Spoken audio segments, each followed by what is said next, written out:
अस्सलामुअलैकुम my dear students, कैसे हैं आप। उम्मीद है कि आप लोग खैर आफियत से होंगे। आज हमारा MD-CAT सीरीज़ का लास्ट टॉपिक है और ये बहुत ज़्यादा इम्पॉर्टेंट है क्योंकि जब हमने चैप्टर वाइज डिस्ट्रीब्यूशन स्टडी की थी, देखी थी डिफरेंट प्रोविंसेस में PMDC की, तो सबसे ज़्यादा वेटेज इस चैप्टर की है। सबसे ज़्यादा MCQs जैसे कि UHS के थ्रू जो है वो 17 MCQs पूछे गए थे लास्ट ईयर इस चैप्टर में से, और इसी तरह तमाम प्रोविंसेस में बलूचिस्तान में भी 17 MCQs थे। तो ये सबसे ज़्यादा वेटेज रखने वाला चैप्टर है जिसमें सबसे ज़्यादा MCQs पूछे जाते हैं। तो आज आपने एंड तक इसको देखना है, सुनना है और तैयार करना है इस चैप्टर को यहाँ से completely. Let's start biological molecules. आज का हमारा ये टॉपिक है बायोलॉजिकल मॉलिक्यूल्स। तो जब हम सिलेबाई को देखते हैं तो सिलेबाई के अंदर जो जो टॉपिक्स इसमें इंक्लूडेड हैं, तो उसके अकॉर्डिंग अगर हम देखें तो ये कंप्लीट चैप्टर ही ऑलमोस्ट सिलेबस का हिस्सा है। कंप्लीट चैप्टर सिलेबस में इंक्लूडेड है। तो हम यहाँ इसको बेसिकली स्टार्ट करते हैं एक टेबल के साथ, क्योंकि वो टेबल बहुत इंपॉर्टेंट है और उसमें से कई MCQs आते हैं कि कौन क्या हैं बायोलॉजिकल मॉलिक्यूल्स और इनकी परसेंटेजेस हमारी बॉडी में क्या हैं। तो सबसे पहले बेटे बात जो है वो ये है कि लिविंग ऑर्गेनिजम्स की बॉडी को बनाने वाले जितने भी मॉलिक्यूल्स हैं वो हैं बायोलॉजिकल मॉलिक्यूल्स।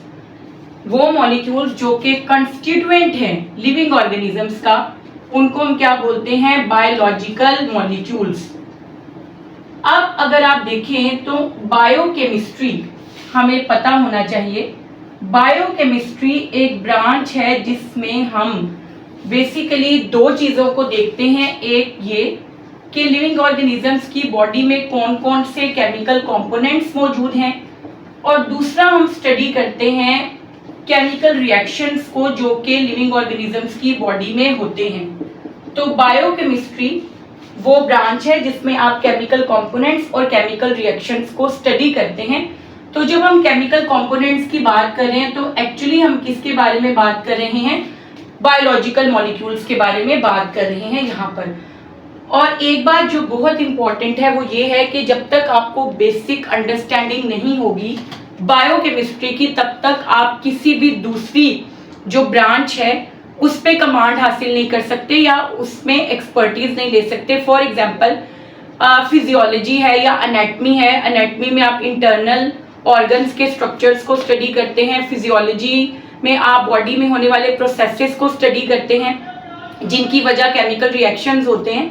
तो जब तक हमें बेसिक अंडरस्टैंडिंग बायोकेमिस्ट्री की नहीं होगी तो हम एनाटमी और फिजियोलॉजी को भी बेसिकली क्या स्टडी नहीं कर सकते। बेसिक बायोकेमिस्ट्री जो है वो बहुत जरूरी है बाकी दूसरी ब्रांचेस को अंडरस्टैंड करने के लिए।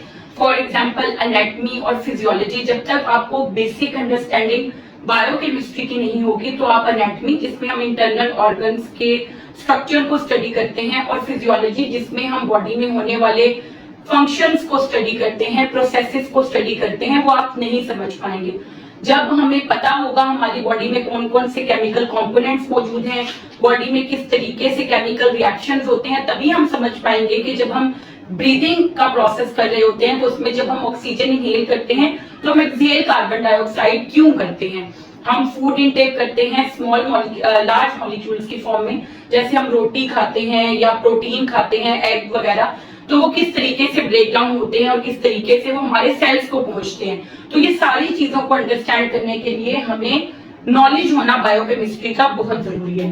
तो बेसिकली यही कि जो बायोकेमिस्ट्री है वो आपको हेल्प करेगी to study other branches like anatomy and physiology.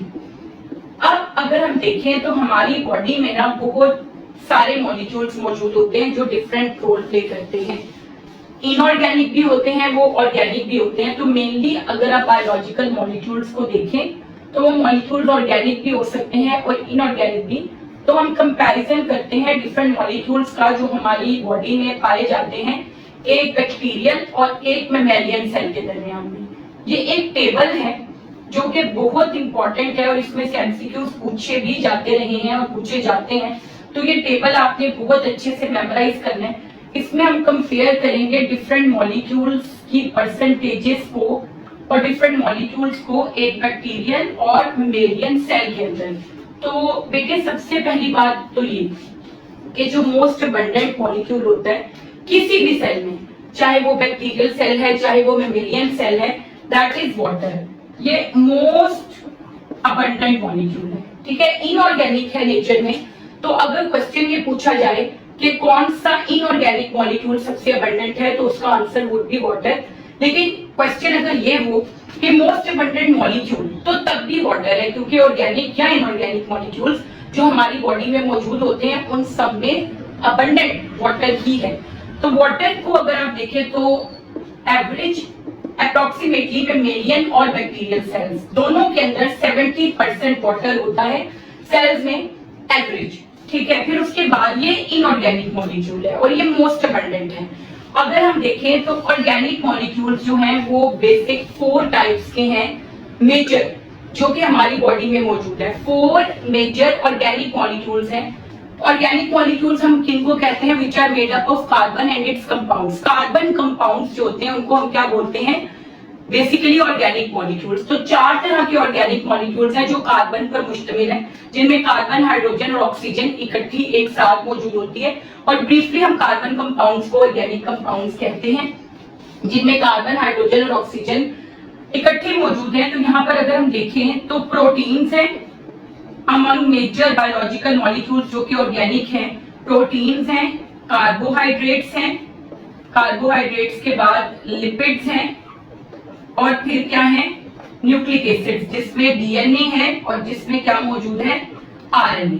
तो ये बेसिकली मेजर मॉलिक्यूल्स हैं। जब आप प्रोटीन्स की बात करते हैं तो 15% प्रोटीन्स मौजूद होते हैं बैक्टीरियल सेल्स में, जबकि 18% मेमेलियन सेल में, ठीक है। अब आप ये देखिए कि 70% तो हो गया सेल्स के अंदर वाटर अमंग टोटल मॉलिक्यूल्स। तो जब आप ड्राई वेट पर आते हैं सेल के, यानी पानी के अलावा जो 30% तक मॉलिक्यूल्स मौजूद हैं, जब आप ड्राई वेट ऑफ सेल को देखते हैं तो आप मेमेलियन सेल के केस में देखेंगे कि जो रिमेनिंग 30% सेल का हिस्सा है जो डिफरेंट ऑर्गेनिक मॉलिक्यूल्स पर मुश्तमिल है, उसमें से 18% क्या है? प्रोटीन्स। इट मींस के in case of mammalian cells या यूकैरियोटिक सेल्स प्रोटीन का कंटेंट मोर देन 50% है। यानी ड्राई वेट को जब कंसीडर करें वाटर के अलावा जो मॉलिक्यूल्स हैं, तो जितने भी मॉलिक्यूल्स वाटर के अलावा एक सेल में होते हैं उसमें 18% तक क्या मौजूद होता है?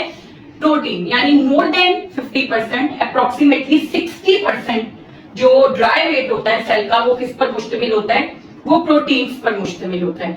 जबकि प्रोकैरियोटिक यानी बैक्टीरियल सेल्स में 50% प्रोटीन्स होते हैं। तो मोस्ट अबंडेंट ऑर्गेनिक मॉलिक्यूल के बारे में अगर पूछा जाए तो उसका आंसर आप क्या चूज करेंगे? प्रोटीन। अगर वो पूछ रहे हैं कि मोस्ट अबंडेंट मॉलिक्यूल कौन सा है, उन्होंने ऑर्गेनिक या इनऑर्गेनिक की टर्म यूज नहीं की, तो वाटर। लेकिन अगर मोस्ट अबंडेंट ऑर्गेनिक मॉलिक्यूल के बारे में पूछा जा रहा है तो वो दोनों केसेस के अंदर, चाहे वो एक बैक्टीरियल सेल है या मेमेलियन सेल है जो कि यूकैरियोटिक सेल्स को रिप्रेजेंट कर रहा है, दोनों में सबसे अबंडेंट कौन से होंगे? प्रोटीन्स। बैक्टीरियल सेल्स में 50% तक और मेमेलियन सेल्स के अंदर मोर देन 50% क्या मौजूद होंगे?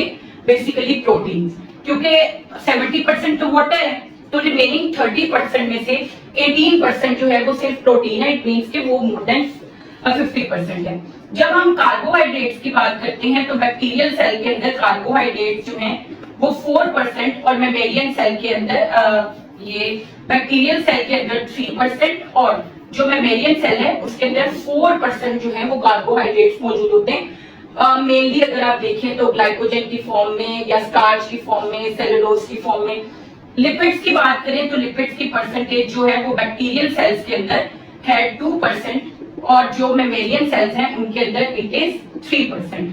जब हम बात करते हैं अबाउट डीएनए, जी बेटा, तो डीएनए जो है वही अभी हमने जिक्र किया कि 1% डीएनए है और 0.25% डीएनए है मेमेलियन सेल में, और इसी तरह 6% जो है वो आरएनए प्रेजेंट है बैक्टीरियल सेल में, और 1.1% कहां पर मौजूद है? मेमेलियन सेल्स में। इसके अलावा जो अदर ऑर्गेनिक मॉलिक्यूल्स हैं जिसके अंदर वेरियस विटामिन वगैरह शामिल हैं, ठीक है, डिफरेंट विटामिन हैं और दूसरे ऑर्गेनिक मॉलिक्यूल्स हैं, एंजाइम्स हैं, कोएंजाइम्स हैं, उनके अंदर कितना है, दोनों के अंदर वो कितने हैं 2%। और बाकी इनऑर्गेनिक जो मॉलिक्यूल्स हैं या इनऑर्गेनिक सब्सटेंसेस हैं जैसे कि मैग्नीशियम वगैरह जो कि कोफैक्टर्स के तौर पर भी यूज होते हैं, तो अदर इनऑर्गेनिक सब्सटेंसेस जो पानी के अलावा हैं वो कितने हैं 1%। तो बेटा इसमें से ना डिफरेंट एंगल से क्वेश्चन आता है। जब आप ये टेबल कर लेते हैं तो आपने एक बात याद रखनी है कि क्वेश्चन जो है ना वो थोड़ा सा ट्विस्ट करके पूछा जा सकता है, डायरेक्ट परसेंटेज पूछने की बजाय। वो क्या पूछ सकते हैं, देखिए बेटे वो क्या पूछ सकते हैं कि लेट्स सपोज आप बताएं कि इनऑर्गेनिक मॉलिक्यूल्स की परसेंटेज क्या है बैक्टीरियल सेल में। तो देखिए 70% वाटर है जो इनऑर्गेनिक है, इसके अलावा वाटर के अलावा जितने इनऑर्गेनिक सब्सटेंसेस हैं वो 1% है। तो इट मींस कि अगर आप सेल के अंदर मौजूद जनरल इनऑर्गेनिक कंटेंट की बात करें in case of bacterial cell, तो इनऑर्गेनिक कंटेंट जो है वो कितना आ जाएगा बेटे, आंसर उसका आप क्या चूज कर लेंगे 71%, दैट वुड बी 71%। और जो ऑर्गेनिक है, बाकी का जो ऑर्गेनिक कॉन्स्टिट्यूएंट्स हैं वो कितने आ गए 29%। तो बोथ केसेस में यही है, बैक्टीरियल सेल में भी और मेमेलियन सेल के अंदर भी 71% तक इनऑर्गेनिक कॉन्स्टिट्यूएंट्स हैं और 29% जो है वो आपके पास ऑर्गेनिक कॉन्स्टिट्यूएंट्स मौजूद है। तो ये बेसिकली आप ये देखिए, अगर आप ड्राई वेट ऑफ सेल की बात करें या ड्राई जो आपके पास हिस्सा है सेल का वो कितना होता है, तो वो 30% होता है क्योंकि 70% तक क्या होता है वाटर। तो ड्राई वेट के अंदर 30% हिस्सा सेल का जो है वो पार्टिसिपेट करता है। तो इस तरीके से ये एमसीक्यूज आते हैं। तो आपने इस टेबल को मेमोराइज करना है। आपको पता हो कि मोस्ट अबंडेंट वाटर है लेकिन मोस्ट अबंडेंट ऑर्गेनिक प्रोटीन है। सेल्स के अंदर 71% कंस्टिट्यूएंट इनऑर्गेनिक है, 29% जो है वो ऑर्गेनिक है। और ऑर्गेनिक में परसेंटेजेस आपने याद रख लेने हैं। फिर बेटे हम चलते हैं, बेसिकली देखें आपकी बॉडी में होने वाले जितने भी केमिकल रिएक्शन है ना, कलेक्टिव टर्म उनके लिए हम यूज करते हैं एक मेटाबॉलिज्म की। यानी मेटाबॉलिज्म एक जनरल टर्म है जो कि हम सम ऑफ केमिकल रिएक्शंस जो हमारी बॉडी में हो रहे हैं उसके लिए यूज करते हैं, ठीक है। तो हमें पता होना चाहिए आपकी जो सर्वाइवल है ना वो एंडलेस केमिकल एक्टिविटीज के ऊपर डिपेंड करती है। यानी आपकी लाइफ नाम ही सीजलेस केमिकल एक्टिविटीज का है। आपकी बॉडी में केमिकल रिएक्शंस चल रहे हैं तभी आप सर्वाइव कर रहे हैं। तो बेसिकली मेटाबॉलिज्म क्या है, सम ऑफ ऑल केमिकल रिएक्शंस। आपकी बॉडी में होने वाले जितने भी केमिकल रिएक्शंस हैं वो कलेक्टिवली आपका मेटाबॉलिज्म है। और जिंदगी नाम ही इस मेटाबॉलिज्म का है। हमारा सेल इसी बात पर सर्वाइव करता है कि वो किस तरीके से अपने एनवायरनमेंट से न्यूट्रिएंट्स लेता है, उनको फिर मेटाबोलाइज करता है और उनको अपने सर्वाइवल के लिए यूज करता है। मेटाबॉलिज्म की बात करें तो टू बेसिक टाइप्स के रिएक्शंस मेटाबॉलिज्म में की टाइप्स हैं। टू बेसिक टाइप्स हैं, एक है कैटाबॉलिज्म और एक है एनाबॉलिज्म। यानी मेटाबॉलिज्म जो कि सम ऑफ ऑल केमिकल रिएक्शन है उसकी टू बेसिक टाइप्स हैं, एक एनाबॉलिज्म और एक कैटाबॉलिज्म। तो ये नाम से भी आपको जाहिर हो रहा है और ये हम रिपीटेडली ये सारी टर्मिनोलॉजीज पढ़ते भी हैं।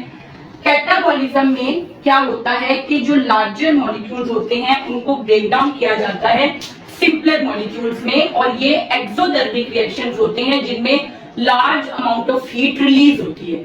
तो कैटाबॉलिक रिएक्शन सिंप्लीफाई करते हैं हम कि इनके अंदर जो कैटाबॉलिज्म है उसमें ब्रेकडाउन होता है ऑफ लार्ज कॉम्प्लेक्स, जो लार्ज और कॉम्प्लेक्स मॉलिक्यूल्स हैं वो ब्रेकडाउन हो जाते हैं into simpler and smaller molecules. वो सिंपलर और स्मॉलर सब यूनिट्स में टूट जाते हैं, ठीक है। ये आपने याद रखना है, ये कैटाबॉलिज्म है। बड़े और कॉम्प्लेक्स मॉलिक्यूल्स का छोटे और सिंपल मॉलिक्यूल्स में टूटना कैटाबॉलिज्म कहलाता है और ये रिएक्शंस कैटाबॉलिक होते हैं।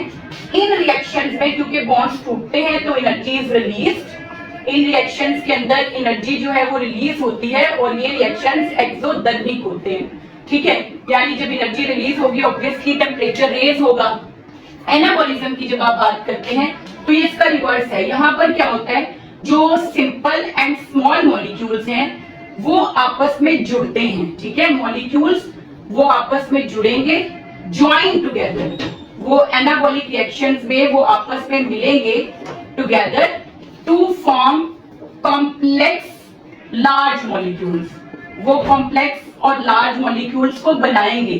तो एनाबॉलिज्म जो होता है वो हमारे पास क्या होता है, एक बायोसिंथेसिस है जी बेटा। तो इन प्रोसेसेस के अंदर बेसिकली क्या होता है, एनाबॉलिक रिएक्शंस के अंदर energy is used, energy use होती है, ठीक है। जब एनर्जी यूज होगी तो सराउंडिंग एरिया का टेम्परेचर डाउन हो जाएगा। ये बेसिकली एंडोथर्मिक होते हैं जो एनाबॉलिक रिएक्शंस होते हैं, because they absorb energy, they use energy, तो ये क्या होते हैं, एंडोथर्मिक। अब देखिए आगे देखिए कैटाबॉलिज्म की एग्जांपल अगर हम देखें तो बड़ी बेहतरीन एग्जांपल है एक, and that is respiration. Respiration देखिए इसके अंदर ग्लूकोज है, ठीक है, एक कॉम्प्लेक्स ऑर्गेनिक मॉलिक्यूल, उसको ऑक्सीजन की मदद से ब्रेक डाउन किया जाता है कार्बन डाइऑक्साइड एंड वाटर में, ठीक है, उसको कार्बन डाइऑक्साइड एंड वाटर के अंदर ब्रेक डाउन किया जा रहा है। तो ये कैटाबॉलिक रिएक्शन की एग्जांपल है जहां पर ऑक्सीजन की मदद से ग्लूकोज को तोड़ रहे हैं सिंपलर और स्मॉलर मॉलिक्यूल्स में।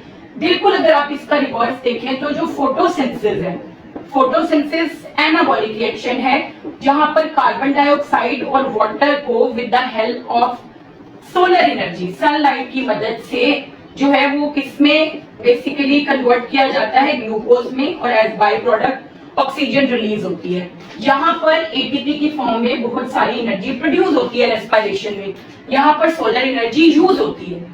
एनाबॉलिज्म में एनर्जी यूज हुई, फोटोसिंथेसिस में सोलर एनर्जी यूज हुई, और यहाँ पर एनर्जी रिलीज हुई in the form of ATP. तो ये दो रिएक्शंस हैं जो दे गो हैंड इन हैंड, ये दोनों टाइप्स के रिएक्शन जो है they go hand in hand in our body, ये हो रहे होते हैं मुसलसल और एक साथ चल रहे हैं। कहीं पर कैटाबॉलिक रिएक्शंस हो रहे हैं, कहीं पर एनाबॉलिक रिएक्शंस हो रहे हैं, कॉन्स्टेंटली ये चलते ही जा रहे हैं। अब बेटे कैटाबॉलिज्म के लिए ना हम एक और चीज भी इसको समझते हैं कि कैटाबॉलिज्म क्या है।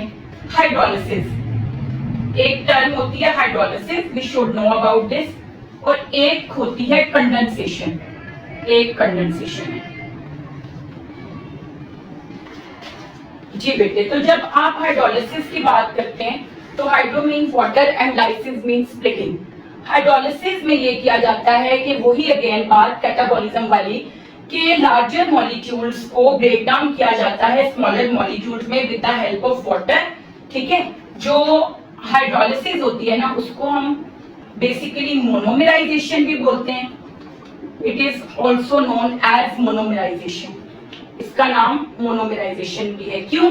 क्योंकि यहाँ पर पॉलीमर्स की ब्रेकडाउन की जाती है उनके मोनोमर्स में with the help of water, ठीक है। तो अगर लेट्स सपोज प्रोटीन्स जो है वो मैक्रोमोलिक्यूल्स हैं, मैक्रोमोलिक्यूल्स हैं या फिर पॉलीमर्स हैं, ठीक है, इनके लिए हम पॉलीमर्स का भी टर्म यूज करते हैं। तो इनको ब्रेक डाउन किया जाता है अमाइनो एसिड्स के अंदर। अमाइनो एसिड्स इनके मोनोमर्स हैं जो इनको बना रहे होते हैं। तो बेसिकली हाइड्रोलिसिस जो है उसमें प्रोटीन्स की ब्रेकडाउन हुई अमाइनो एसिड्स में, तो इस अमल को हम मोनोमराइजेशन भी बोलते हैं।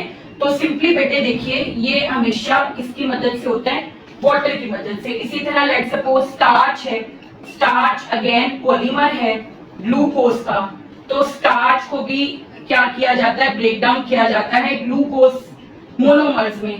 तो ये जो है वो बेसिकली क्या कहलाता है, प्रोसेस हाइड्रोलिसिस। हाइड्रोलिसिस जो होती है उसमें हमेशा कौन हिस्सा लेता है, हाइड्रोलिटिक एंजाइम्स। एंजाइम्स की मदद से ही वाटर को यूज करते हुए लार्ज मॉलिक्यूल्स को स्मॉलर मॉलिक्यूल्स में ब्रेक डाउन किया जाता है, ठीक है। तो जैसे कि अगेन मैं एग्जांपल आपको देती हूँ, लिपिड्स हैं, तो लिपिड्स को ब्रेक डाउन किया जाता है फैटी एसिड्स एंड ग्लिसरॉल्स में जो इनको बनाने वाले मोनोमर्स हैं, ठीक है। तो ये अमल क्या कहलाता है, हाइड्रोलिसिस, ग्लिसरॉल्स, हाइड्रोलिसिस। और हाइड्रोलिसिस में जो एंजाइम हिस्सा लेते हैं उनको हम हाइड्रोलिटिक एंजाइम कहते हैं, जिसकी बेस्ट एग्जांपल डाइजेशन है। डाइजेस्टिव सिस्टम आपने कंप्लीट देखा और पढ़ा, तो डाइजेस्टिव सिस्टम में आपने देखा है कि यही किया जाता है कि लार्ज मॉलिक्यूल्स को उनके मोनोमर्स में तोड़ा जाता है with the help of enzymes using water. अच्छा, इसके ऑपोजिट जो है वो कंडेंसेशन है। कंडेंसेशन को हम बेसिकली डिहाइड्रेशन सिंथेसिस भी बोलते हैं, इसको हम पॉलीमराइजेशन भी कहते हैं। कंडेंसेशन के लिए अगर आप देखें तो सिनोनिमसली हम जो टर्म यूज करते हैं वो पॉलीमराइजेशन की भी है, और इसके अलावा हम इसको डिहाइड्रेशन सिंथेसिस का नाम भी देते हैं। ठीक है, इसमें ये होता है कि जो मॉलिक्यूल्स हैं छोटे, उनको ज्वाइन किया जाता है with the elimination of water molecule, इसलिए हम इसको डिहाइड्रेशन सिंथेसिस का नाम दे रहे हैं। जैसे कि जब दो अमीनो एसिड्स कंडेंस होंगे, यानी जब दो अमीनो एसिड्स हैं, ठीक है, वो आपस में जुड़ेंगे तो उनके दरमियान में एक बॉन्ड बनेगा और उस बॉन्ड बनाने में वाटर मॉलिक्यूल एलिमिनेट होगा। ठीक है, अमीनो एसिड्स और अमीनो एसिड्स जुड़े तो इनके अंदर से क्या होगा, वाटर मॉलिक्यूल एलिमिनेट होगा। यहाँ पर तो वाटर मॉलिक्यूल यूज हुआ ना, लेकिन यहाँ से क्या होगा, वाटर मॉलिक्यूल एलिमिनेट होगा और उन दोनों के दरमियान में एक बॉन्ड बनेगा जिसको हम पेप्टाइड बॉन्ड कहते हैं। डिटेल में हम देखेंगे भी कि कैसे बनता है पेप्टाइड बॉन्ड, किसके दरमियान होता है, कैसे होता है, जब हम प्रोटीन्स पढ़ेंगे।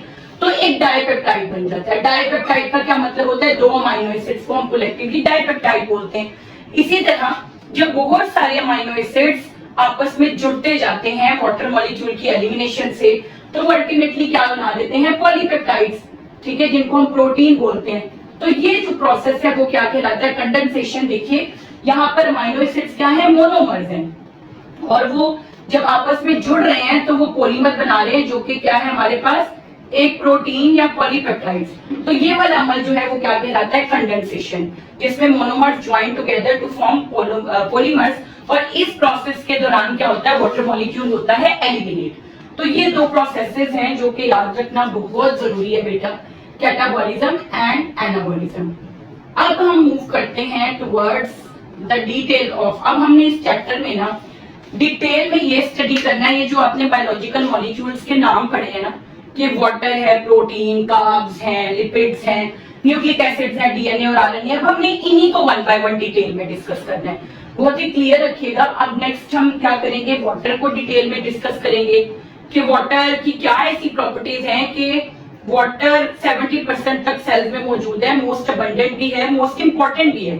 तो हम वाटर पढ़ेंगे, फिर प्रोटीन्स, फिर कार्बोहाइड्रेट, इस तरीके से। तो अभी हम स्टार्ट करते हैं अबाउट वाटर। ठीक है, तो जब आप वाटर की बात करते हैं तो हम इसकी इंपॉर्टेंस भी देखेंगे कि क्या ऐसी चीजें हैं जो इसको इतना इंपॉर्टेंट बना रही हैं। तो वाटर के लिए और क्या ही बात करें, it is medium of life. ये मीडियम ऑफ लाइफ है, आपकी जिंदगी नाम है ना खत्म होने वाले केमिकल रिएक्शंस का, और वो सारे केमिकल रिएक्शंस कहाँ पर होते हैं, वाटर में। ठीक है, आप ये देखिए कि जितने भी केमिकल रिएक्शंस है ना, all reactions occur in aqueous media. Aqua का मतलब ही क्या है, पानी, वो पानी में होते हैं। तो इस तरीके से ये हमारा मीडियम ऑफ लाइफ है। फिर आप ये देखिए हाइड्रोलिसिस के अंदर, हाइड्रोलिसिस जिसको आप डाइजेशन भी बोलते हैं, जहां पर लार्ज मॉलिक्यूल्स की ब्रेकडाउन होती है स्मॉलर मॉलिक्यूल्स में, वहां पर भी क्या चाहिए आपको, पानी चाहिए। हाइड्रोलिसिस नीड्स वाटर, पानी की मदद से स्प्लिटिंग होती है मॉलिक्यूल्स की। फिर बेटा ये रॉ मटेरियल है फॉर फोटोसिंथेसिस। हमारी जो लाइफ है ना, that is derived by photosynthesis. हमारी जिंदगी चल रही है इस अमल पर जिसका नाम फोटोसिंथेसिस है। तो वाटर के बगैर वो भी नहीं हो सकती। वाटर रॉ मटेरियल है फोटोसिंथेसिस का, और जो ऑक्सीजन रिलीज होती है एनवायरनमेंट में फोटोसिंथेसिस के नतीजे में, जिससे हम सांस ले रहे हैं और हम जिंदा हैं, तो वो जो ऑक्सीजन है रिलीज ड्यूरिंग फोटोसिंथेसिस, जिसपे हम जिंदा हैं, वो भी कहां से आती है, दैट कम्स फ्रॉम वाटर। वो ऑक्सीजन पानी से आती है। ठीक है, तो ये रॉ मटेरियल ऑफ फोटोसिंथेसिस है। तो अगर आप इसकी बात करें तो मोस्ट अबंडेंट मॉलिक्यूल है आपके सेल्स के अंदर, मोस्ट अबंडेंट है, 70% है। लेकिन यहाँ पर वो डिस्क्राइब करते हैं कि सेल टू सेल इसकी परसेंटेज कुड वेरी। अगर आप देखें तो एवरेज एक लिविंग ऑर्गेनिज्म में, डिफरेंट बॉडी सेल में 65 to 85% तक वाटर होता है। ठीक है, लेकिन सेल्स के अंदर इसकी परसेंटेज वेरी कर सकती है। फॉर एग्जांपल अगर आप देखें तो वो बताते हैं कि आपके जो बोन सेल्स हैं, बोन सेल्स के अंदर 20% है वाटर। ब्रेन सेल्स की अगर आप बात करें तो ब्रेन सेल्स के अंदर कुछ बुक्स में 85% और कुछ में 90% का जिक्र किया गया। तो 85 से 90% तक ब्रेन सेल्स के अंदर क्या मौजूद है, वाटर मौजूद है। फिर इसी तरह अगर आप देखें तो सीड्स के अंदर 20% तक वाटर होता है। जो जेली फिश है, ठीक है, जेली फिश के बॉडी के अंदर 99% तक वाटर होता है। That's why that appears to be transparent. आपने देखा जेली फिश जो होती है वो that appears to be transparent क्योंकि उसकी बॉडी में 99% तक वाटर है। फिर अगर आप ब्लड में ओवरऑल कंसीडर करें तो ब्लड प्लाज्मा के अंदर जो ब्लड प्लाज्मा होता है उसके अंदर 90% तक क्या होता है, वाटर होता है। 10% डिफरेंट सब्सटेंसेस होते हैं जिसके अंदर डिसॉल्व होते हैं। तो ओवरऑल वाटर बहुत ज्यादा जो है वो आपके पास इंपॉर्टेंट रोल रखता है और डिफरेंट परसेंटेजेस में डिफरेंट इंडिविजुअल्स के सेल्स में ये पाया जाता है। तो अब हम देखते हैं कि क्या ऐसी प्रॉपर्टीज हैं वाटर की यूनिक जो कि इसको इतना क्रूशियल बना रही है। ये हम इसको मीडियम फॉर लाइफ कह रहे हैं। तो हम इसको मीडियम ऑफ लाइफ किस बिना पे कह रहे हैं, क्या इसके अंदर ऐसी खुसूसियात है। तो हम let's discuss about the properties of water ताकि हम इसकी इंपॉर्टेंस को समझ सकें। जी बेटा, तो सबसे पहली प्रॉपर्टी वाटर की है सॉल्वेंट प्रॉपर्टीज। जो वाटर है ना दैट इज एक्सीलेंट सॉल्वेंट। बहुत सारे मॉलिक्यूल्स हैं जो कि पानी में बेसिकली हल हो जाते हैं और इसीलिए लाइफ मीडियम है और इसीलिए सारे केमिकल रिएक्शंस भी यहाँ पर होते हैं। तो जब आप वाटर की सॉल्वेंट प्रॉपर्टीज को डिस्कस करें तो ये एक एक्सीलेंट, पहले तो हम जनरली इसको बोलते हैं यूनिवर्सल सॉल्वेंट, ठीक है। नॉन पोलर मॉलिक्यूल्स के अलावा मैक्सिमम जो आपके सॉल्यूट्स हैं इसके अंदर डिसॉल्व हो जाते हैं, ठीक है। तो ये एक्सीलेंट सॉल्वेंट है फॉर पोलर सब्सटेंसेस। जितने भी पोलर सब्सटेंसेस हैं उनके लिए जो वाटर है वो एक एक्सीलेंट क्या है हमारे पास सॉल्वेंट है और इसीलिए ये एक फेवरेबल मीडियम है जहां पर केमिकल रिएक्शंस हो सकते हैं क्योंकि मॉलिक्यूल्स इसके अंदर डिसॉल्व हो जाते हैं। फॉर एग्जांपल आप देखिए सोडियम क्लोराइड पोलर है, ये एक आयोनिक सब्सटेंस है। आपको पता है कि सोडियम के ऊपर पॉजिटिव और इसके ऊपर क्या होता है नेगेटिव चार्ज, क्लोराइड के ऊपर। तो जैसे ही आप इनको वाटर में ऐड करते हैं तो ये स्प्लिट हो जाते हैं, ठीक है। जो सोडियम है उसके ऊपर पॉजिटिव चार्ज है, क्लोराइड के ऊपर नेगेटिव चार्ज है। तो सोडियम को सराउंड कर लेते हैं नेगेटिवली चार्ज हाइड्रोक्सिल ग्रुप्स और जो क्लोराइड आयंस है उनको क्या सराउंड कर लेते हैं पॉजिटिवली चार्ज हाइड्रोजन। तो ये स्प्लिट हो जाते हैं, ठीक है। ये स्प्लिट हो जाते हैं और ये वाटर के साथ हल हो जाते हैं इजीली क्योंकि हाइड्रोजन ने क्लोराइड के साथ बॉन्डिंग कर लेनी है, हाइड्रोक्सिल ने सोडियम के साथ। तो हम इनको हाइड्रोफिलिक भी बोलते हैं क्योंकि इजीली वाटर सोल्यूबल है, वाटर के साथ इनकी बॉन्डिंग मुमकिन है। हाइड्रोफिलिक मॉलिक्यूल्स होते हैं which can form bond with water. वो वाटर के आयंस के साथ बॉन्ड बना लेते हैं और उसका हिस्सा बन जाते हैं। तो सिंपली देखिए जो वाटर है वो एक्सीलेंट सॉल्वेंट है पोलर सब्सटेंसेस के लिए और जो भी आयोनिक सब्सटेंसेस हैं उनके लिए वो पानी के अंदर हल हो जाते हैं। इसके अलावा आप अगर देखें तो मॉलिक्यूल्स विद चार्ज ग्रुप, वो मॉलिक्यूल्स जिनके अंदर चार्ज ग्रुप्स होते हैं, ठीक है, वो भी इजीली क्या होता है डिस्पर्स इन वाटर, वो भी पानी के अंदर डिस्पर्स हो जाते हैं। जैसे कि ग्लूकोज है तो अगर आप ग्लूकोज को देखें तो ग्लूकोज में हाइड्रोक्सिल ग्रुप होता है, एक हाइड्रोक्सिल ग्रुप होता है जिसके ऊपर जो कि इजीली वाटर के साथ क्या कर सकता है बॉन्डिंग कर सकता है। तो सिंपली अगर आप देखें तो मॉलिक्यूल जिनके ऊपर चार ग्रुप्स होंगे वो भी वाटर के अंदर डिस्पर्स हो जाते हैं। पोलर और आयोनिक तो वैसे ही पानी के अंदर हल हो जाते हैं इजीली।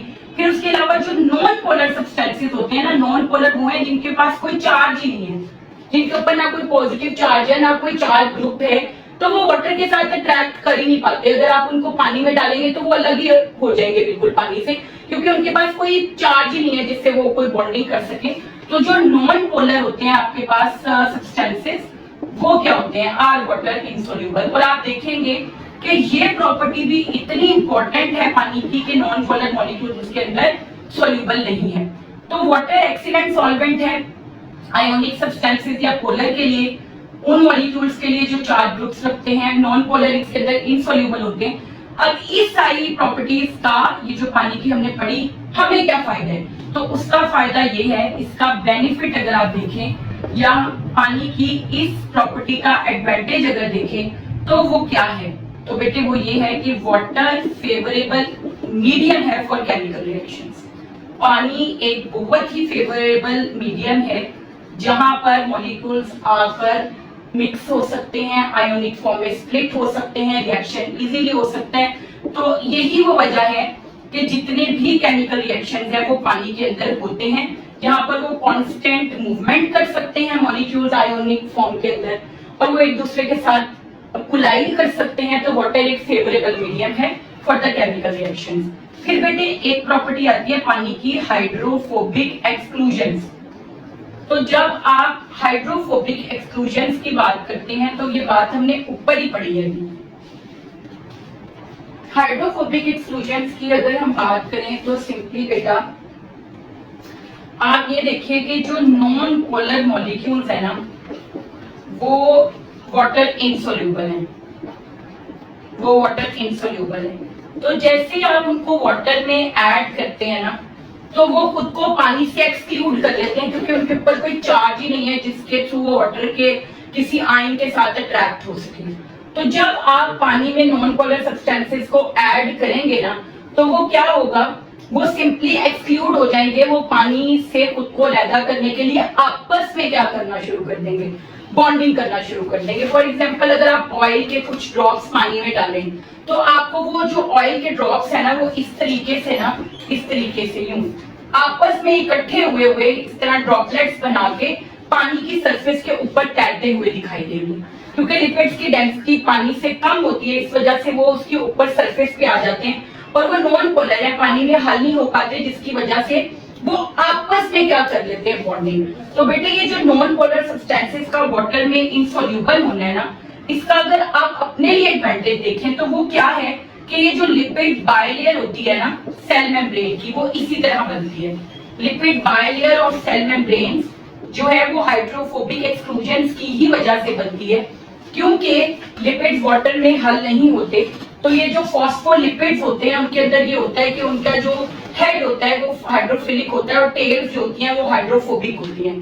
तो सेल के अंदर भी पानी है और बाहर भी पानी है, आपको पता है। तो वो इस तरह से आपस में अरेंजमेंट करते हैं कि उनकी टेल सेंटर में आ जाती हैं और हेड्स चले जाते हैं पेरिफेरी की तरफ। यानी ये बाहर वाला हिस्सा है सेल का, समझे, ये अंदर वाला है, और ये वाली जो है वो आपकी सेल मेम्ब्रेन है। तो सेल मेम्ब्रेन क्या होती है, लिपिड बायलेयर होती है जिसमें 2 लेयर्स लिपिड्स की अरेंज होती हैं। तो ये जो लिपिड बायलेयर है सेल मेम्ब्रेन की वो बनती ही हाइड्रोफोबिक एक्सक्लूजन्स की वजह से है। वो जो 2 लिपिड्स की लेयर्स हैं वो इस तरह अरेंज होती हैं कि उनकी टेल्स जो कि हाइड्रोफोबिक है वो आपस में एक दूसरे के साथ कांटेक्ट में आ जाए, उनका पानी से जो कांटेक्ट है वो मिनिमाइज हो जाए।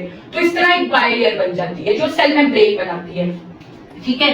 तो ये जो लिपिड बायलेयर, इसी तरह आपके पास जो प्रोटीन का 3D स्ट्रक्चर बनता है, 3D स्ट्रक्चर ऑफ प्रोटीन, ये जो पॉलीपेप्टाइड चेन्स होती है जिसमें आपका टर्शरी और क्वाटर्नरी स्ट्रक्चर बनता है। टर्शरी और क्वाटर्नरी स्ट्रक्चर बनता है हाइड्रोफोबिक इंटरेक्शंस के बाहरी या हाइड्रोफोबिक एक्सक्लूजन्स के बाहरी के वजह से ही। तो क्या होता है, आपके कुछ अमाइनो एसिड जो होते हैं वो हाइड्रोफोबिक होते हैं, कुछ अमाइनो एसिड हाइड्रोफिलिक होते हैं। तो होता ही है कि हाइड्रोफोबिक अमाइनो एसिड्स को मिनिमाइज करना होता है अपना कांटेक्ट पानी के साथ। तो ये होता है कि वो अंदर की तरफ सारे इकट्ठे हो जाते हैं और उनको क्या सराउंड करने लग जाते हैं, हाइड्रोफिलिक अमाइनो एसिड, और इस तरह से एक 3D स्ट्रक्चर बन जाता है जो कि टर्शरी या क्वाटर्नरी है। तो सिंपली बेटे देखिए लिपिड बायलेयर्स का बनना और इसी तरह ये जो 3D स्ट्रक्चर्स है प्रोटीन्स का वो ऑर्गेनाइज होना, ये हाइड्रोफोबिक एक्सक्लूजन का ही नतीजा है। वाटर के साथ कांटेक्ट कम करने के चक्कर में ही मॉलिक्यूल्स इस तरह की अरेंजमेंट्स बनाते हैं। तो सिंपली हाइड्रोफोबिक एक्सक्लूजन वाटर की अगेन प्रॉपर्टी है जिससे डिफरेंट स्ट्रक्चर्स की फॉर्मेशन होती है।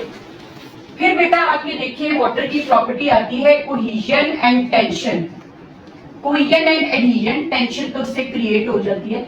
तो कोहेजन एंड एडहेजन, तो कोहेजन क्या होता है, स्टिकिंग ऑफ मॉलिक्यूल्स टुगेदर, यानी वाटर मॉलिक्यूल्स आपस में एक दूसरे के साथ स्टिक होते हैं जिसको हम बोलते हैं कोहेजन। मोरओवर वाटर जिस भी कंटेनर में होगा, किसी वेसल में होगा, किसी ग्लास में होगा, तो वो उसकी जो सरफेस वॉल है उसके साथ भी अटैच्ड होता है जिसको हम बोलते हैं एडहेजन। तो ये पानी की 2 प्रॉपर्टीज हैं कि कोहेजन क्या होता है, वाटर मॉलिक्यूल्स क्या करते हैं, स्टिक टुगेदर, ठीक है, इसको हम क्या बोलते हैं, कोहेजन। और एडहेजन क्या होता है कि जो वाटर मॉलिक्यूल्स होते हैं वो अटैच हो जाते हैं, molecules attach to the wall या सरफेस जिस कंटेनर में है, जिस वेसल में है, ये उसके साथ भी अटैच हो जाते हैं जिसको हम क्या बोलते हैं, एडहेजन। अब ये प्रॉपर्टी हमें क्या फायदा देती है, तो बेटा अगर आप इसका एडवांटेज देखें तो हमारे पास जो एसेंट ऑफ सैप होता है ना, एसेंट ऑफ सैप क्या होता है, सैप हम कहते हैं जाइलम के अंदर मौजूद वाटर और डिसॉल्व्ड सब्सटेंसेस को। तो हमें ये पता है कि वाटर जो पार्ट्स प्लांट के एब्जॉर्ब करते हैं वो रूट्स हैं, और जहां पर वाटर की रिक्वायरमेंट है मेन फोटोसिंथेसिस के लिए वो लीव्स हैं। तो जाइलम ट्यूब्स होते हैं, जाइलम बंडल्स होते हैं, ये टिश्यूज हैं जो कि वाटर को जो रूट्स ने एब्जॉर्ब किया है लीव्स तक पहुंच जाते हैं। और कई ट्रीज बहुत ज्यादा टॉल होते हैं, मैनी मीटर टॉल होते हैं, तो ऑब्वियसली उनके अंदर वाटर को ऊपर ट्रांसपोर्ट करने के लिए एक प्रॉपर मैकेनिज्म होता है। तो simply ascent of SAP cohesion और एडहेजन उसको फैसिलिटेट करते हैं, यानी वाटर मॉलिक्यूल्स आपस में भी स्टिक हो जाते हैं एक दूसरे के साथ, और इस तरीके से चेन्स और कॉलम्स बना लेते हैं। Moreover they also attach to the walls of xylem cells. ये जाइलम की जो वेसल्स हैं उनकी वॉल्स के साथ भी एडहियर हो जाते हैं, जिसकी वजह से वाटर की बल्क में मूवमेंट मुमकिन हो पाती है रूट से लीव्स तक। ठीक है, तो आप याद रखिएगा कि ये जो कोहेजन और एडहेजन है ना प्रॉपर्टी वाटर की, जिसमें वो आपस में एक दूसरे के साथ भी जुड़ते हैं और अपनी वॉल के साथ, यानी जिस कंटेनर या जिस सेल में मौजूद है उसकी वॉल के साथ भी, तो ये हेल्प इसके अंदर करती है एसेंट ऑफ सैप में। बल्क ट्रांसपोर्ट ऑफ वाटर मुमकिन ही इनकी एडहेजन और कोहेजन की वजह से है। तो फिर उसके बाद बेटे हमारे पास आता है डेंसिटी ऑफ वाटर। जब आप डेंसिटी ऑफ वाटर की बात करेंगे तो उसमें भी चेंज आता है उसकी स्टेट चेंज होने से। तो मैक्सिमम डेंसिटी जो होती है ना वाटर की वो होती है 4 डिग्री सेल्सियस पर, यानी अगर आप देखें तो जो वाटर है उसकी मैक्सिमम डेंसिटी आपको मिलेगी 4 डिग्री पर। 4 डिग्री से टेम्परेचर जैसे लो होता है तो उसकी डेंसिटी डिक्रीज हो जाती है। 4 डिग्री पर मैक्सिमम डेंसिटी होती है वाटर की, ठीक है। जैसे ही आपके पास temperature drops below 4 degree, temperature जो है वो बिलो 4 डिग्री जाएगा, ठीक है, तो डेंसिटी क्या हो जाएगी, डिक्रीज हो जाएगी, डेंसिटी डिक्रीजेस। अब ये जो डेंसिटी के अंदर फर्क है कि जब वाटर चेंज हो रहा होता है लिक्विड से सॉलिड स्टेट में 4 डिग्री पे, और उससे नीचे वो सॉलिडिफाई हो रहा होता है, बर्फ बन रही होती है। मैक्सिमम डेंसिटी होती है 4 डिग्री पर, बिलो 4 डिग्री क्या होता है, वाटर की डेंसिटी डिक्रीज हो जाती है।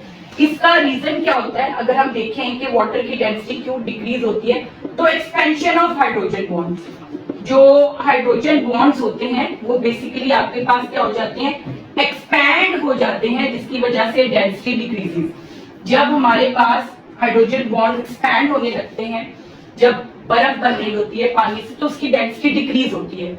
अब इसका फायदा क्या है कि आपके देखिए कि सिंपली जो पोलर रीजन होते हैं ना, उनके अंदर जैसे ही टेम्परेचर जाता है कम होता है और बर्फ जमती है, तो जो आइस ब्लॉक्स बनते हैं ना, वो क्योंकि वाटर के मुकाबले में आइस की डेंसिटी कम है तो वो फ्लोट करते हैं पानी के ऊपर। जो आइस होती है ना, that floats on water. Polar regions के अंदर जैसे ही आइस बनती है, यानी वाटर अपनी स्टेट को चेंज करता है, लिक्विड से सॉलिड स्टेट में आता है और आइस बनना शुरू हो जाती है, तो ice due to less density water के ऊपर आके उसके ऊपर फ्लोट करना शुरू कर देती है। जब आइस फ्लोट करती है वाटर के अंदर, तो इट प्रोवाइड्स, ये क्या करती है, प्रोवाइड्स थर्मल इंसुलेशन। ये ऊपर आकर थर्मल इंसुलेशन प्रोवाइड करती है अंडर वाटर, जिसकी वजह से बाकी की जो लाइफ है that thrives in the water body. ठीक है, जैसे ही पोलर रीजन्स के अंदर पानी जमता है तो आइस के जो ब्लॉक्स होते हैं वो फौरन ऊपर आ जाते हैं और फ्लोट करने लगते हैं, और वो थर्मल इंसुलेशन प्रोवाइड करते हैं अंडर वाटर के लिए, ताकि वहां पर लाइफ थ्राइव कर सके। तो ये भी पानी की प्रॉपर्टी बड़ा इंपॉर्टेंट रोल प्ले कर रही है। फिर हम आते हैं वाटर की प्रॉपर्टी पर, जिसको हम बोलते हैं प्रोटेक्शन। वाटर क्योंकि लुब्रिकेटिंग प्रॉपर्टीज रखता है, ठीक है, it provides lubrication and reduces friction. Water जो है वो एक इफेक्टिव लुब्रिकेंट है, ठीक है, जिसकी वजह से ये क्या करता है, रिड्यूसेस फ्रिक्शन।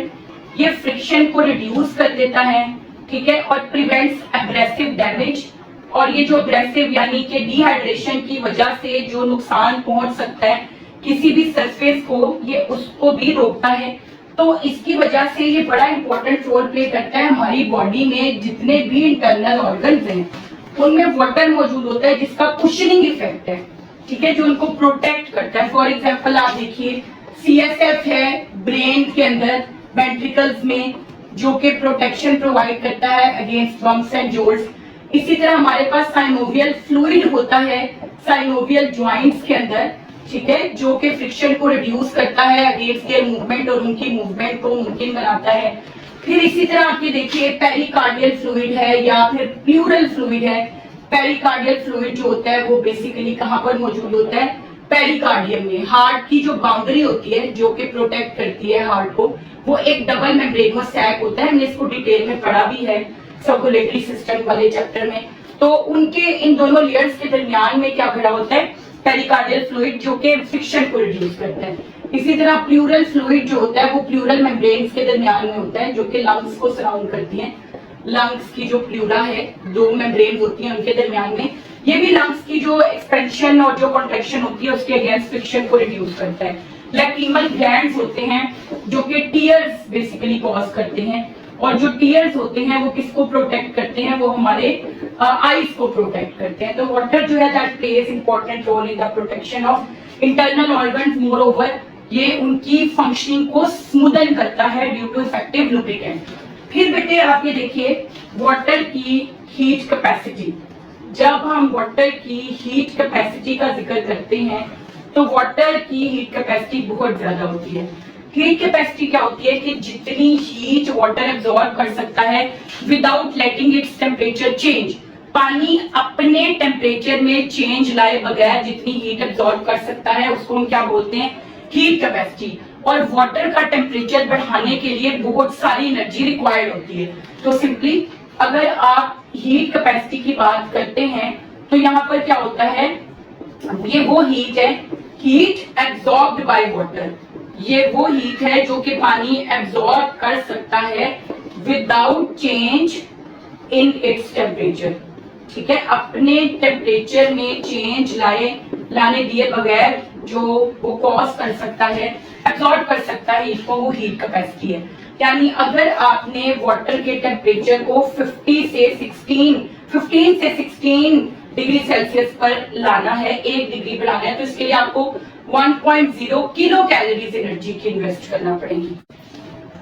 तो बेटे 15 से 16 पर टेम्परेचर लेके जाने के लिए पानी का 1.0 किलो कैलोरीज रिक्वायर्ड है। और अगर आप ये देखें तो इवन एक्सट्रीम समर है आजकल, बाहर एयर का टेम्परेचर बहुत जल्दी चेंज होता है, लेकिन यानी गर्मियों में भी जो नहरों का पानी होता है वो ठंडा रहता है, वहां का टेम्परेचर इतनी जल्दी चेंज नहीं होता। तो वाटर की इस प्रॉपर्टी का जो बेसिक रीजन है ना एक्चुअली में, वो पता है क्या है, हाइड्रोजन बॉन्डिंग। जो हाइड्रोजन बॉन्ड्स होते हैं उनको ब्रेक करना बहुत ज्यादा एनर्जी लेता है। तो हाइड्रोजन बॉन्ड्स की वजह से ही हीट कैपेसिटी वाटर की हाई होती है। और हाइड्रोजन बॉन्ड्स क्या होते हैं, ये इंटरमॉलिक्यूलर फोर्सेज हैं, यानी ये वाटर है और ये हमारे पास ये देखिए ऑक्सीजन है। ऑक्सीजन के ऊपर पार्शियल नेगेटिव और जो हाइड्रोजन होता है उसके ऊपर क्या चार्ज होता है, पार्शियल पॉजिटिव। अगर हम देखें तो वाटर मॉलिक्यूल्स में ऑक्सीजन के ऊपर पार्शियल नेगेटिव और हाइड्रोजन के ऊपर पार्शियल पॉजिटिव चार्ज होता है। तो एक वाटर मॉलिक्यूल का हाइड्रोजन है जैसे, तो दूसरे वाटर मॉलिक्यूल के ऑक्सीजन की तरफ अट्रैक्ट होगा। तो ये वाली जो बेसिकली है ना हमारे पास ये वाला बॉन्ड, ये बॉन्ड जो है वो क्या कहलाता है, हाइड्रोजन बॉन्ड, और ये इंटरमॉलिक्यूलर है। तो इस वजह से वाटर का टेम्परेचर बहुत जल्दी चेंज नहीं होता। एयर का तो भी देखिए, हवा चलेगी, बारिश होगी तो टेम्परेचर चेंज हो जाता है, धूप निकलती है फौरन गर्मी हो जाती है। तो हाइड्रोजन बॉन्डिंग के बाइस इनके अंदर टेम्परेचर चेंज जल्दी नहीं आता। इसका हमें क्या फायदा है, तो बेटे water act as thermal stabiliser. आपकी बॉडी में पानी थर्मल स्टेबलाइजर का काम करता है, वो आपके बॉडी टेम्परेचर को चेंज नहीं होने देता जल्दी।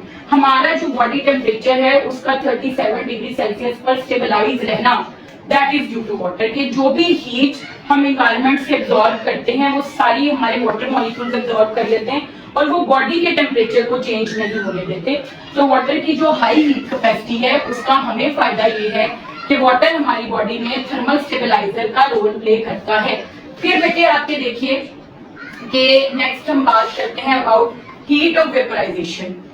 जब हम हीट ऑफ वेपराइजेशन की बात करते हैं तो सिंपली वाटर बहुत सारी हीट एब्जॉर्ब करता है as it changes from liquid to gaseous state, जिसको हम हीट ऑफ वेपराइजेशन कहते हैं। हीट ऑफ वेपराइजेशन क्या है, तो इसको अगर हम देखें तो हीट एब्जॉर्ब्ड पर ग्राम वाटर वेपराइज्ड, पर ग्राम जो वाटर है वो वेपराइज होने में जितनी हीट एब्जॉर्ब करता है that is heat of vaporisation, जो एज पर बुक्स उन्होंने 574 किलो कैलोरीज जो है वो बताई हुई है। ये हीट ऑफ वेपराइजेशन है और ये बहुत ज्यादा होती है, यानी अगर 1000 ml वाटर में से 2 ml वाटर एवेपोरेट हो तो बाकी का जो 998 ml वाटर है ना, उसका लेट सपोज अगर टेम्परेचर जो है वो 1 डिग्री लोअर हो जाएगा, यानी अगर टेम्परेचर 25 डिग्री सेल्सियस था तो उनको ड्रॉप होकर 24 पर आ जाएगा। इतनी हीट एब्जॉर्ब होती है कि अगर 2 ml वाटर भी एब्जॉर्ब हुआ है तो रिमेनिंग टेम्परेचर का 1 डिग्री टेम्परेचर चेंज होगा। इट मीन्स कि वाटर बहुत सारी हीट एब्जॉर्ब, एक तो हीट कैपेसिटी उसकी हाई है कि वो हीट एब्जॉर्ब कर लेता है विदाउट चेंजिंग इट्स टेम्परेचर, तो जब चेंज आता है तब भी वो बहुत सारी हीट लेके जाता है। तो इसका हमें क्या फायदा है, अगर आप देखें तो ट्रांसपायरेशन प्लांट्स के अंदर होती है जो कि इवेपोरेटिव कूलिंग है, पर्सपायरेशन स्किन के थ्रू जो स्वेटिंग जिसको बोलते हैं वो होती है। तो ओवरऑल हीट ऑफ वेपराइजेशन का हमें क्या फायदा है, थर्मोरेगुलेशन। हमारी बॉडी में जो हीट प्रोड्यूस होती है फ्रॉम ऑक्सीडेशन, ऑक्सीडेशन क्या होता है, रेस्पायरेशन, ऑक्सीडेशन ऑफ ग्लूकोज को रेस्पायरेशन बोलते हैं ना, ऑक्सीजन की मदद से ग्लूकोज का ब्रेकडाउन होना। तो सिंपली हमारी बॉडी के अंदर जो हीट प्रोड्यूस होती है ऑक्सीडेशन के रिजल्ट में, उससे थर्मोरेगुलेशन करवाना किसका काम होता है, हीट ऑफ वेपराइजेशन का। कि जब हमारा बॉडी टेम्परेचर बढ़ने लगता है, पहले तो वो टेम्परेचर स्टेबलाइजर का काम करता है, जल्दी बढ़ने नहीं देता। जब बढ़ता है तो इवेपोरेशन हो जाती है जो कि कूलिंग इफेक्ट रखती है और हमारा बॉडी टेम्परेचर स्टेबल रहता है। तो ये प्रॉपर्टी वाटर की किस में हेल्प करती है, थर्मोरेगुलेशन में। तो हम देख रहे हैं हर एक प्रॉपर्टी जब भी हम पढ़ रहे हैं तो हम इस बात पर पूरा यकीन कर रहे हैं कि वाकई वाटर के अंदर ये सारी प्रॉपर्टीज ही हैं जो उसको इतना इंपॉर्टेंट बना रही है। फिर बेटा आता है वाटर की एक प्रॉपर्टी जिसको हम बोलते हैं आयोनाइजेशन। जी बेटा, तो वाटर की हम प्रॉपर्टीज डिस्कस कर रहे हैं। आयोनाइजेशन, जो वाटर है that exist in ionic and molecular forms both, यानी अगर आप वाटर को देखें तो जो वाटर का एक ग्लास है ना, उसमें वाटर मॉलिक्यूल भी हैं और उसमें हाइड्रोजन और हाइड्रोक्सिल आयंस भी हैं। तो वाटर किस में काम करता है, बेसिकली किस फॉर्म में होता है, आयोनिक फॉर्म में होता है। ठीक है, तो सिंपली अगर आप देखें तो 25 डिग्री सेल्सियस के ऊपर ये जो रिवर्सिबल रिएक्शन है ये एक्विलिब्रियम पर होता है, यानी नंबर ऑफ वाटर मॉलिक्यूल्स और ये जो आयंस है वो इक्वल होता है, which is approximately 10⁻⁷ moles per litre. ये एक की बात हो रही है, ठीक है, 10⁻⁷ मोल्स पर लीटर, ये एक आयन की बात हो रही है। दोनों के लिए जो हम फिगर यूज करेंगे वो 10⁻14 मोल्स पर लीटर होगा, हाइड्रोजन और हाइड्रोक्सिल आयंस बोथ का। ठीक है, एक के लिए 10⁻7 है। तो बेटे ये देखिए कि इसका हमें क्या फायदा है, तो it act as a buffer. ये किसके तौर पे काम करता है, बफर के तौर पर काम करता है। अगेन आयोनिक फॉर्म में है तो फेवरेबल फॉर केमिकल रिएक्शंस है। ठीक है, फेवरेबल फॉर रिएक्शंस है। आप ये देखिए कि एसिड है, कोई भी चीज आप कॉन्सेंट्रेटेड एसिड है उसमें पानी डालें तो उसकी पीएच इंक्रीज हो जाएगी, तो ये चीज़ों को न्यूट्रलाइज करता है, बफरिंग का काम करता है। तो ये कुछ प्रॉपर्टीज हमने डिटेल में देखी वाटर की। लेट्स स्टार्ट, हमने इंपॉर्टेंस ऑफ वाटर को डिस्कस कर लिया और अब हम करते हैं कार्बोहाइड्रेट्स। कार्बोहाइड्रेट्स,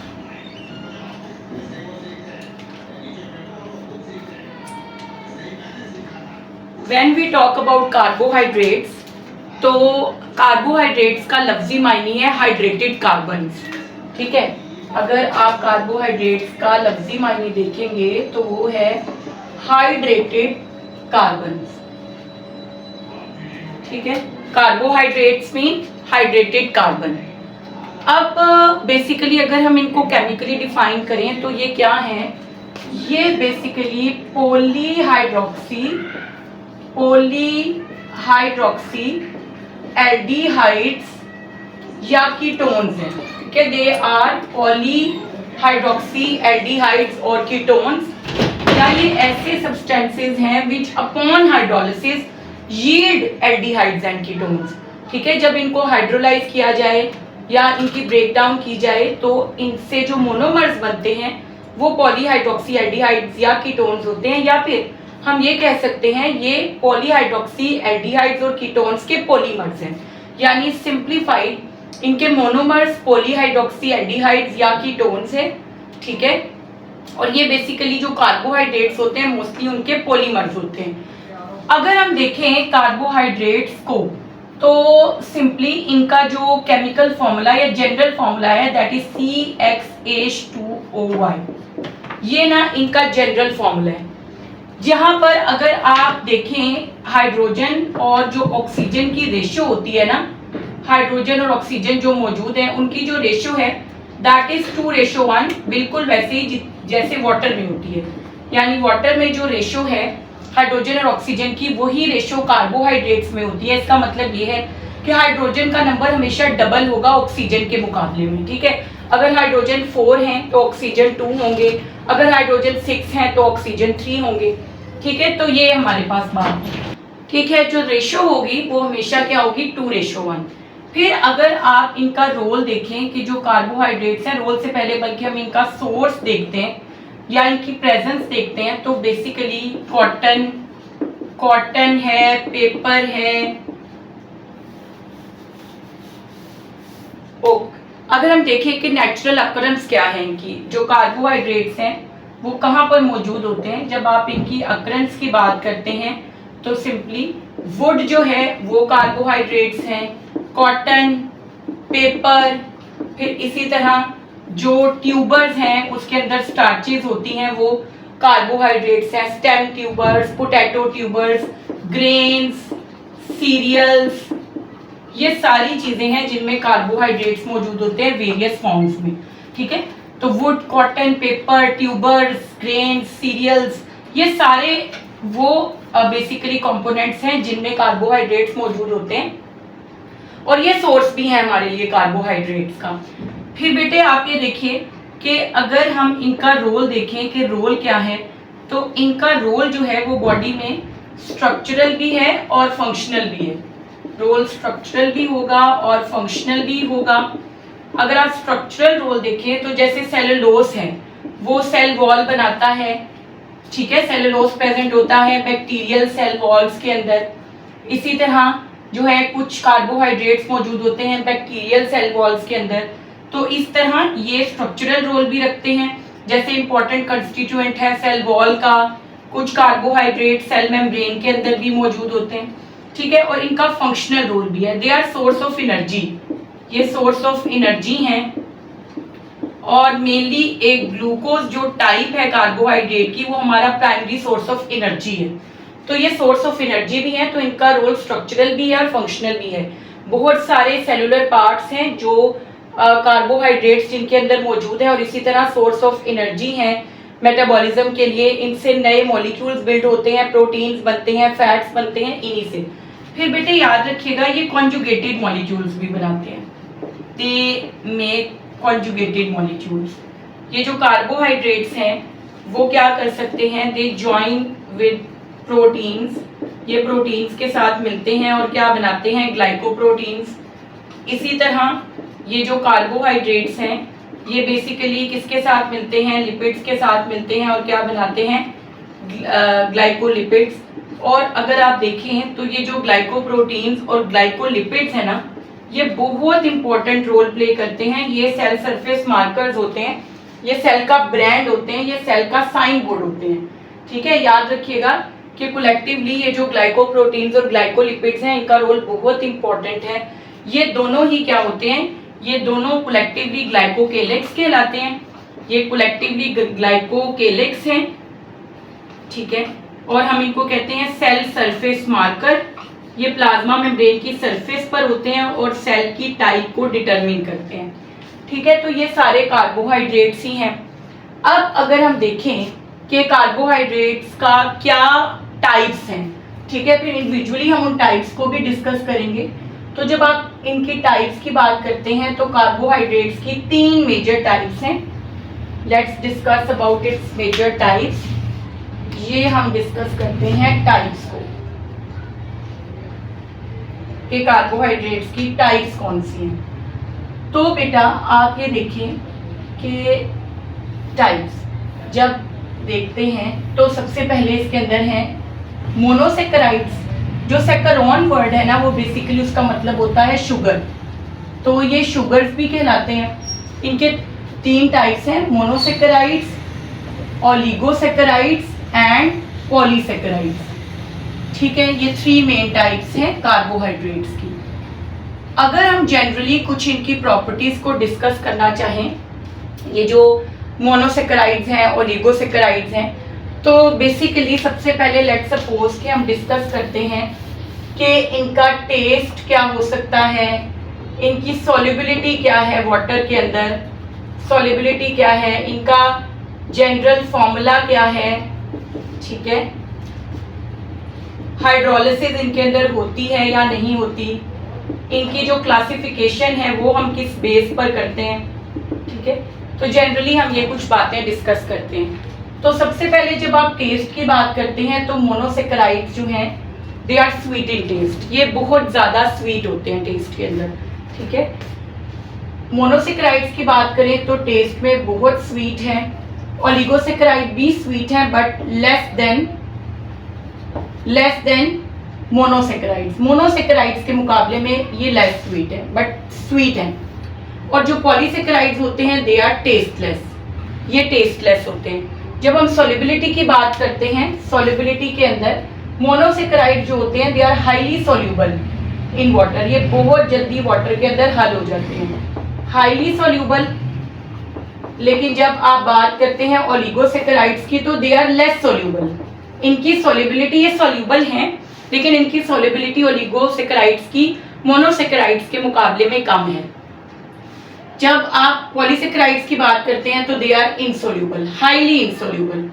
कुछ फॉर्म्स आएंगी पॉलीसेकेराइड्स की जो कि आप देखेंगे कि हो सकती हैं हल हॉट वाटर में, लेकिन जनरली हम इनको क्या कहते हैं, दे आर हाईली इनसोल्यूबल, ये इनसोल्यूबल होते हैं।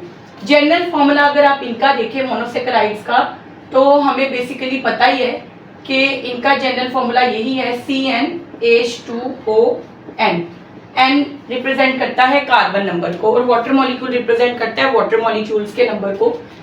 इसी तरह जब हम ओलिगोसेकेराइड्स का फॉर्मूला देखते हैं तो CH2O है, इनके अंदर से हम क्या करते हैं कि एक जो H2 होता है उसको माइनस कर देते हैं, क्योंकि ये बेसिकली बनता है वाटर मॉलिक्यूल। इसमें जब 2 मोनोसेकेराइड जुड़ते हैं तो वो क्या बनाते हैं, डाइसेकेराइड, ठीक है। डाइसेकेराइड में से एक वाटर मॉलिक्यूल एलिमिनेट होता है बॉन्ड फॉर्मेशन के दौरान, हमने देखा भी था कंडेंसेशन में। तो हम क्या करेंगे, इट डिपेंड्स कि अगर आपके पास डाइसेकेराइड है तो डाइसेकेराइड के फॉर्मूला में आप क्या कर देते हैं, माइनस कर देते हैं एक वाटर मॉलिक्यूल को, ठीक है। यानी ये डिपेंड करेगा कि कितने आपके पास यूनिट्स हैं जो कि पार्टिसिपेट कर रहे हैं एक ओलिगोसेकेराइड बनाने में, ठीक है। तो हम ये कहते हैं कि इसमें से हम जितने यूनिट्स ज्वाइन कर रहे होंगे उतने ही हम वाटर मॉलिक्यूल एलिमिनेट करेंगे। कैसे, अगर 2 यूनिट्स ज्वाइन कर रहे हैं तो एक वाटर मॉलिक्यूल एलिमिनेट होगा, 3 यूनिट्स ज्वाइन कर रहे हैं तो 2 वाटर मॉलिक्यूल एलिमिनेट होंगे, क्योंकि कंडेंसेशन के दौरान जब बॉन्ड बनता है तो वाटर मॉलिक्यूल क्या होता है, एलिमिनेट। तो सिंपली अगर हम ओलिगोसेकेराइड्स को देखें, इनका जनरल फॉर्मूला देखें तो ऑब्वियसली इसके अंदर क्या होता है, जैसे डाइसेकेराइड है तो उनके अंदर से हम क्या कर देते हैं, एक वाटर मॉलिक्यूल को माइनस कर देंगे, ठीक है। जो भी यहाँ पर नंबर होगा, यहाँ पर जो भी नंबर होगा उसमें से हमने एक वाटर मॉलिक्यूल को क्या कर देना है, माइनस। और जो पॉलीसेकेराइड्स हैं उनके लिए भी हम जनरल फॉर्मूला यही यूज करते हैं, यहाँ पर x एंड y यूज करते हैं क्योंकि इनका नंबर बहुत ज्यादा होता है। अगर हम मोनोसेकेराइड्स की बात करें तो इनके अंदर हाइड्रोलिसिस नहीं होती क्योंकि ये इटसेल्फ मॉलिक्यूल्स हैं, ये एक सिंगल मॉलिक्यूल है, they are not made up of repeating sub units. लेकिन ओलिगोसेकेराइड्स हाइड्रोलिसिस कर सकते हैं और they yield 2 to 10 monosaccharides upon hydrolysis, ठीक है। They yield 2 to 10 monosaccharides upon hydrolysis. अगर डाइसेकेराइड होगा तो जब वो टूटेगा तो 2 मोनोसेकेराइड्स बनाएगा, ट्राई है तो 3 बनाएगा। तो अगर आप बात करें पॉलीसेकेराइड्स की तो yield basically more than more than 10 जो हैं वो मोनोसेकेराइड यील्ड करते हैं अपॉन हाइड्रोलिसिस, इनकी भी हाइड्रोलिसिस होती है and they can yield up two thousands of क्या क्या है मोनोसेकेराइड यूनिट्स। क्लासिफिकेशन जो है इनकी that is based upon the carbon number, इनकी क्लासिफिकेशन कार्बन नंबर की बेस पर होती है। C3 से लेकर C7 तक कार्बन नंबर एक मोनोसेकेराइड में मौजूद हो सकते हैं, जबकि ओलिगोसेकेराइड्स की क्लासिफिकेशन किसकी बेस पर होती है, नंबर ऑफ मोनोसेकेराइड सब यूनिट्स। ये इस बात पर हम इनको क्लासिफाई करते हैं कि कितने सब यूनिट्स मौजूद हैं एक ओलिगोसेकेराइड में। और इसी तरह जब आप पॉलीसेकेराइड्स की बात करते हैं तो हम पॉलीसेकेराइड्स की जो क्लासिफिकेशन है वो वेरियस बेसिस पे करते हैं। हम उनकी प्रेजेंस की बेस पर उनको क्लासिफाई करते हैं और उनकी रोल के बेस पर भी उनको क्लासिफाई करते हैं। तो ये जनरली हमने कुछ बात की about the types of the carbohydrates, कि ये जो कार्बोहाइड्रेट्स हैं जनरली इनकी ये वाली 3 टाइप्स हैं, ठीक है। और इनके अंदर हमने जनरल कंपैरिजन किया कि क्या क्या इनके जनरल फार्मूलाज हैं और क्या इनकी हाइड्रोलिसिस होती है या नहीं। अब 1 बाय 1 हम करेंगे इनको डिटेल में डिस्कस, ठीक है। 1 बाय 1 हमने इनको डिटेल में डिस्कस करना है। तो सबसे पहले हम स्टार्ट करते हैं फ्रॉम मोनोसेकेराइड्स। हम मोनोसेकेराइड से इनिशिएट करते हैं। जब हम मोनोसेकेराइड्स की बात करते हैं तो मोनो का मतलब ही सिंगल होता है। ये बेसिकली मोनोमर्स हैं, दे आर एक्चुअली मोनोमर्स, ठीक है। ये ज्वाइन हो के दूसरे टाइप्स के कार्बोहाइड्रेट्स बनाते हैं, तो दे आर एक्चुअली मोनोमर्स। अच्छा, मोनोमर्स हैं, उसके अलावा स्वीट इन टेस्ट, ऊपर भी हमने डिस्कस किया कि इनका टेस्ट जो है वो बहुत स्वीट होता है। फिर अगर आप देखें तो हाईली सोल्यूबल, पानी में बहुत जल्दी डिसॉल्व हो जाते हैं, ठीक है। प्राइमरी प्रोडक्ट्स ऑफ फोटोसिंथेसिस, ये प्राइमरी प्रोडक्ट्स होते हैं फोटोसिंथेसिस के जो मोनोसेकेराइड्स होते हैं। बाद में they join to form other types, तो ये प्राइमरी प्रोडक्ट्स फोटोसिंथेसिस के मोनोसेकेराइड्स हैं, ठीक है। अच्छा, कैन नॉट बी हाइड्रोलाइज्ड, क्योंकि ये सिंगल मॉलिक्यूल्स हैं तो आप इनको हाइड्रोलाइज नहीं कर सकते, ठीक है। ये 2 टाइप्स के होते हैं मोनोसेकेराइड्स, इधर एल्डो और कीटो, ठीक है। हम एल्डो शुगर्स भी बोलते हैं इनको, और जिनके अंदर एल्डिहाइड फंक्शनल ग्रुप हो, और फिर हम कीटो शुगर्स उनको बोलते हैं जिनके अंदर कीटो ग्रुप हो, यानी कि C+O। तो डिपेंडिंग अपॉन कि इनके अंदर फंक्शनल ग्रुप कौन सा है, इधर ये एल्डो शुगर्स होते हैं या कीटो शुगर्स। एल्डो शुगर्स के अंदर एल्डिहाइड ग्रुप होता है और कीटो शुगर्स के अंदर कीटो ग्रुप होता है। तो हम इनको क्लासिफाई करते हैं depending upon their functional group, कि ये कीटो भी हो सकते हैं और ये एल्डो शुगर्स भी हो सकते हैं, ठीक है। अब बेटे आप ये देखिए कि हम इनको क्लासिफाई करते हैं। इनकी जो क्लासिफिकेशन है ऊपर भी डिस्कस किया, अगेन रिपीट कर रही हूँ, वो किस पर होती है, on the basis of carbon number. Carbon number की बेस पर हम इनको क्लासिफाई करते हैं। मिनिमम 3 और मैक्सिमम 7 कार्बन मोनोसेकेराइड्स के अंदर मौजूद हो सकते हैं, ठीक है। मिनिमम 3 और मैक्सिमम 7। तो ये कुछ जनरल प्रॉपर्टीज हैं। अब हम देखते हैं कि जो मोनोसेकेराइड्स हैं उनकी क्लासिफिकेशन करते हैं कि क्या है वो। लेकिन आपने याद रखना है कि इनके अंदर होता ये है कि तमाम कार्बन जो होते हैं उनके साथ हाइड्रोक्सिल ग्रुप अटैच होता है। एक कार्बन या एल्डो होता है या कीटो। इनके अंदर जब आप इनका फॉर्मूला लिखते हैं तो अगर ये 3 कार्बन है तो 2 कार्बन के साथ हाइड्रोक्सिल ग्रुप होंगे, एक कार्बन या एल्डो होगा या कीटो होगा। तो सिंपली ये बात हमने याद रखनी है। तो अब हम इनकी करते हैं टाइप्स। जी बेटे, तो हम करते हैं मोनोसेकेराइड्स की टाइप्स, क्लासिफिकेशन ऑफ मोनोसेकेराइड्स, ठीक है। इसमें क्या होगा, मोनोसेकेराइड्स की क्लासिफिकेशन में कार्बन नंबर की बेस पर है C3, C4, C5, C6 and C7, ठीक है। ये टोटल 5 टाइप्स बन रही हैं इनकी, depending upon the number of carbon atoms, ठीक है। यानी 3 से लेकर इनके अंदर 7 तक कार्बन मौजूद हो सकते हैं, ठीक है। अब बेसिकली बेटे अगर आप देखिए तो 3 कार्बन मोनोसेकेराइड्स को हम बोलते हैं ट्रायोसिस, 4 कार्बन को हम बोलते हैं टेट्रोसिस, कॉमन नेम। जो 5 कार्बन है उनको हम बोलते हैं पेंटोसिस, हेक्सोसिस हम बोलते हैं 6 कार्बन को, और हेप्टोसिस हम बोलते हैं 7 कार्बन को। 7 कार्बन मोनोसेक्राइड्स को।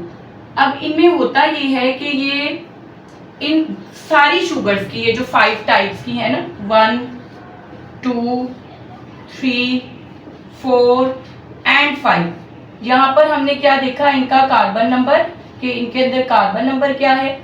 यहाँ पर आपने इनका जनरल या कॉमन नेम देख लिया कि इनका कॉमन नेम जो है कार्बन नंबर की बेस पर क्या है। अब इन सब शुगर्स की एल्डो फॉर्म्स भी हैं और इन सब शुगर्स की कीटो फॉर्म्स भी हैं, एल्डो भी हैं और कीटो फॉर्म्स भी हैं। तो लेट्स सी कि इनकी कौन कौन सी एल्डो फॉर्म्स हैं और कौन कौन सी इनकी कीटो फॉर्म्स हैं। ठीक है, अब हम वो भी देखते हैं, फिर हम इनका रोल भी देखेंगे। तो सबसे पहले देखते हैं इनकी एल्डो और कीटो फॉर्म। जो 3 कार्बन एल्डो शुगर है ना, उसकी एग्जांपल है glyceraldehyde. Glyceraldehyde 3 carbon Aldo sugar है और इसकी जो कीटो फॉर्म है ना, वो बेसिकली आपके पास क्या है, di hydroxy acetone. Di hydroxy acetone.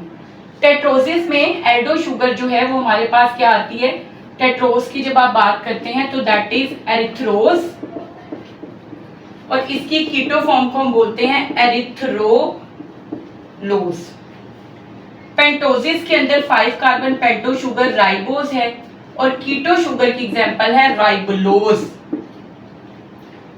हेक्सोसिस के अंदर ग्लूकोज, गैलेक्टोज,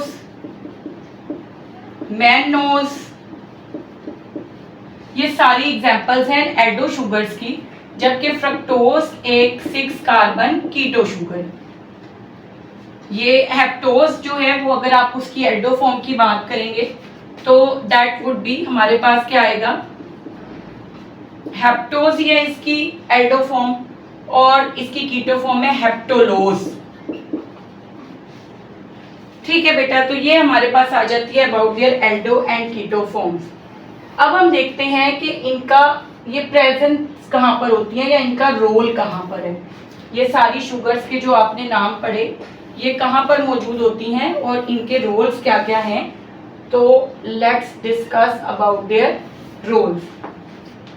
बेटे जब आप 3 कार्बन शुगर्स की बात करते हैं तो ये इंटरमीडिएट्स के तौर पर यूज होती हैं या बनती हैं रेस्पिरेशन और फोटोसिंथेसिस में।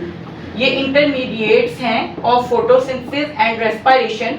आपने बायोएनर्जेटिक्स चैप्टर डिटेल में देखा, आपको पता है कि फोटोसिंथेसिस में डायरेक्टली ग्लूकोज नहीं बनता बल्कि ग्लिसरल्डिहाइड फॉस्फेट बनता है। 2 बार केल्विन साइकिल रिपीट होता है, 2 ग्लिसरल्डिहाइड 3 फॉस्फेट बनते हैं, फिर वो ग्लूकोज बनाते हैं। इसी तरह जब ग्लूकोज की स्प्लिटिंग होती है तो पायरोवेट बनने से पहले डाइहाइड्रोक्सी एसीटोन और ग्लिसरल्डिहाइड 3 फॉस्फेट बनते हैं।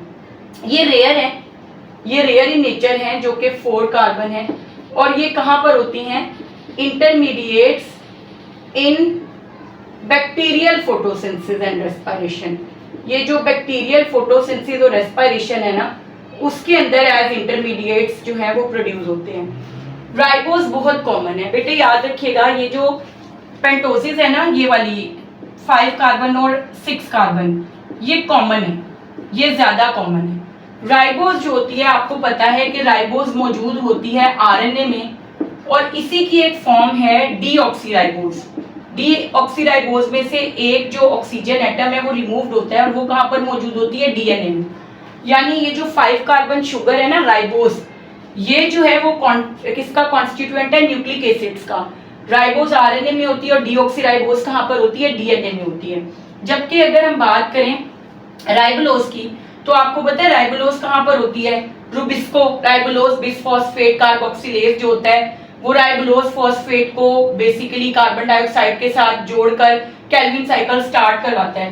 तो राइबोलोज जो होती है वो केल्विन साइकिल का प्रिकर्सर होती है। ये 5 कार्बन शुगर है जो फोटोसिंथेसिस को इनिशिएट करवाती है, जहां पर राइबोलोज आपने पढ़ा भी हुआ है, राइबोलोज बिसफॉस्फेट। तो वो यही है 5 कार्बन कीटो शुगर। ये मोस्ट इंपॉर्टेंट है। हेक्सोसिस जो है, पेंटोसिस और हेक्सोसिस कॉमन है, लेकिन अगर आप इंपॉर्टेंट सबसे बात करें तो वो हेक्सोसिस है।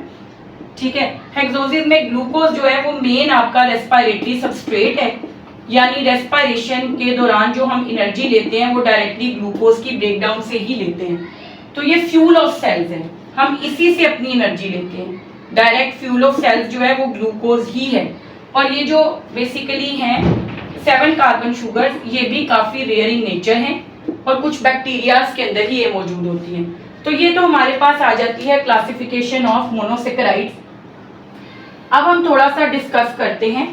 लेट सपोज अगर हम देखें इनके फॉर्मूला को, तो थोड़ा सा मैं आपको बताती हूँ। ट्रायोज है ये। ट्रायोज में आपने सिंपली पहले तो 3 कार्बन ज़हन में रखने के हैं। फिर मैंने आपको बताया है कि इन 2 कार्बन के साथ तो ऑब्वियसली क्या मौजूद होगा, हाइड्रोक्सिल ग्रुप यानी वाटर। वाटर तो लाजमी मौजूद होगा। आपने हाइड्रोजन हाइड्रोक्सिल, हाइड्रोजन हाइड्रोक्सिल, क्योंकि वाटर तो मौजूद होता ही है। ये वाला जो है ना, समझे ये तीसरा कार्बन जो है वो एल्डो है। यहाँ पर हमने कार्बन की वैलेंसी को भी पूरा करना है। एक हाइड्रोजन जो है वो आ गया यहाँ पर एक्स्ट्रा। तो ये क्या है, ये ट्रायोज है। ये ट्रायोज है, 3 कार्बन ग्लिसरल्डिहाइड है। ये फॉर्मूला जो है वो 3 कार्बन कीटो उसका एल्डो शुगर का है। देखिए बेटे सिंपली इसके अंदर एक कार्बन जो है वो एल्डिहाइड ग्रुप का है, बाकी दोनों कार्बन के साथ जो है वो वाटर। वाटर मीन्स हाइड्रोजन और हाइड्रोक्सिल। तो बेटे ये क्या कहलाएगी, दिस इज ग्लिसरल्डिहाइड। ये ग्लिसरल्डिहाइड है। इसी को अगर मैं कीटो फॉर्म में लिखना चाहूँ तो CH2OH, C double bond O और CH2H।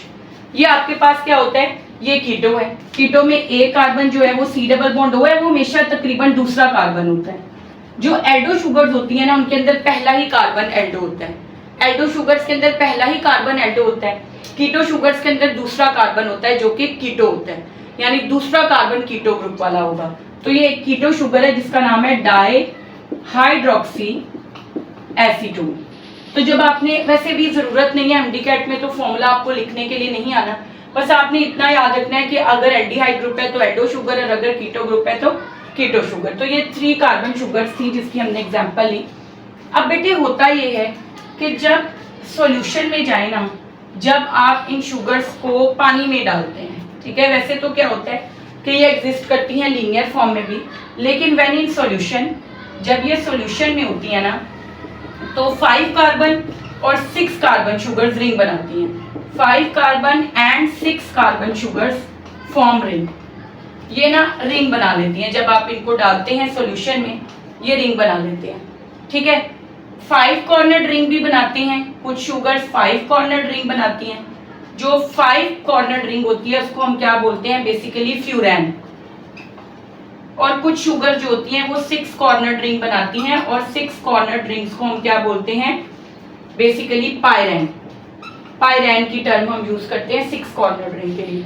जैसे ही जो 5 कार्बन और 6 कार्बन शुगर्स हैं उनको वाटर में आप ऐड करते हैं तो ये रिंग फॉर्म में आ जाती हैं, और 5 कॉर्नर्ड रिंग को हम बोलते हैं फ्यूरैन और 6 कॉर्नर्ड रिंग को हम क्या बोलते हैं, पायरैन।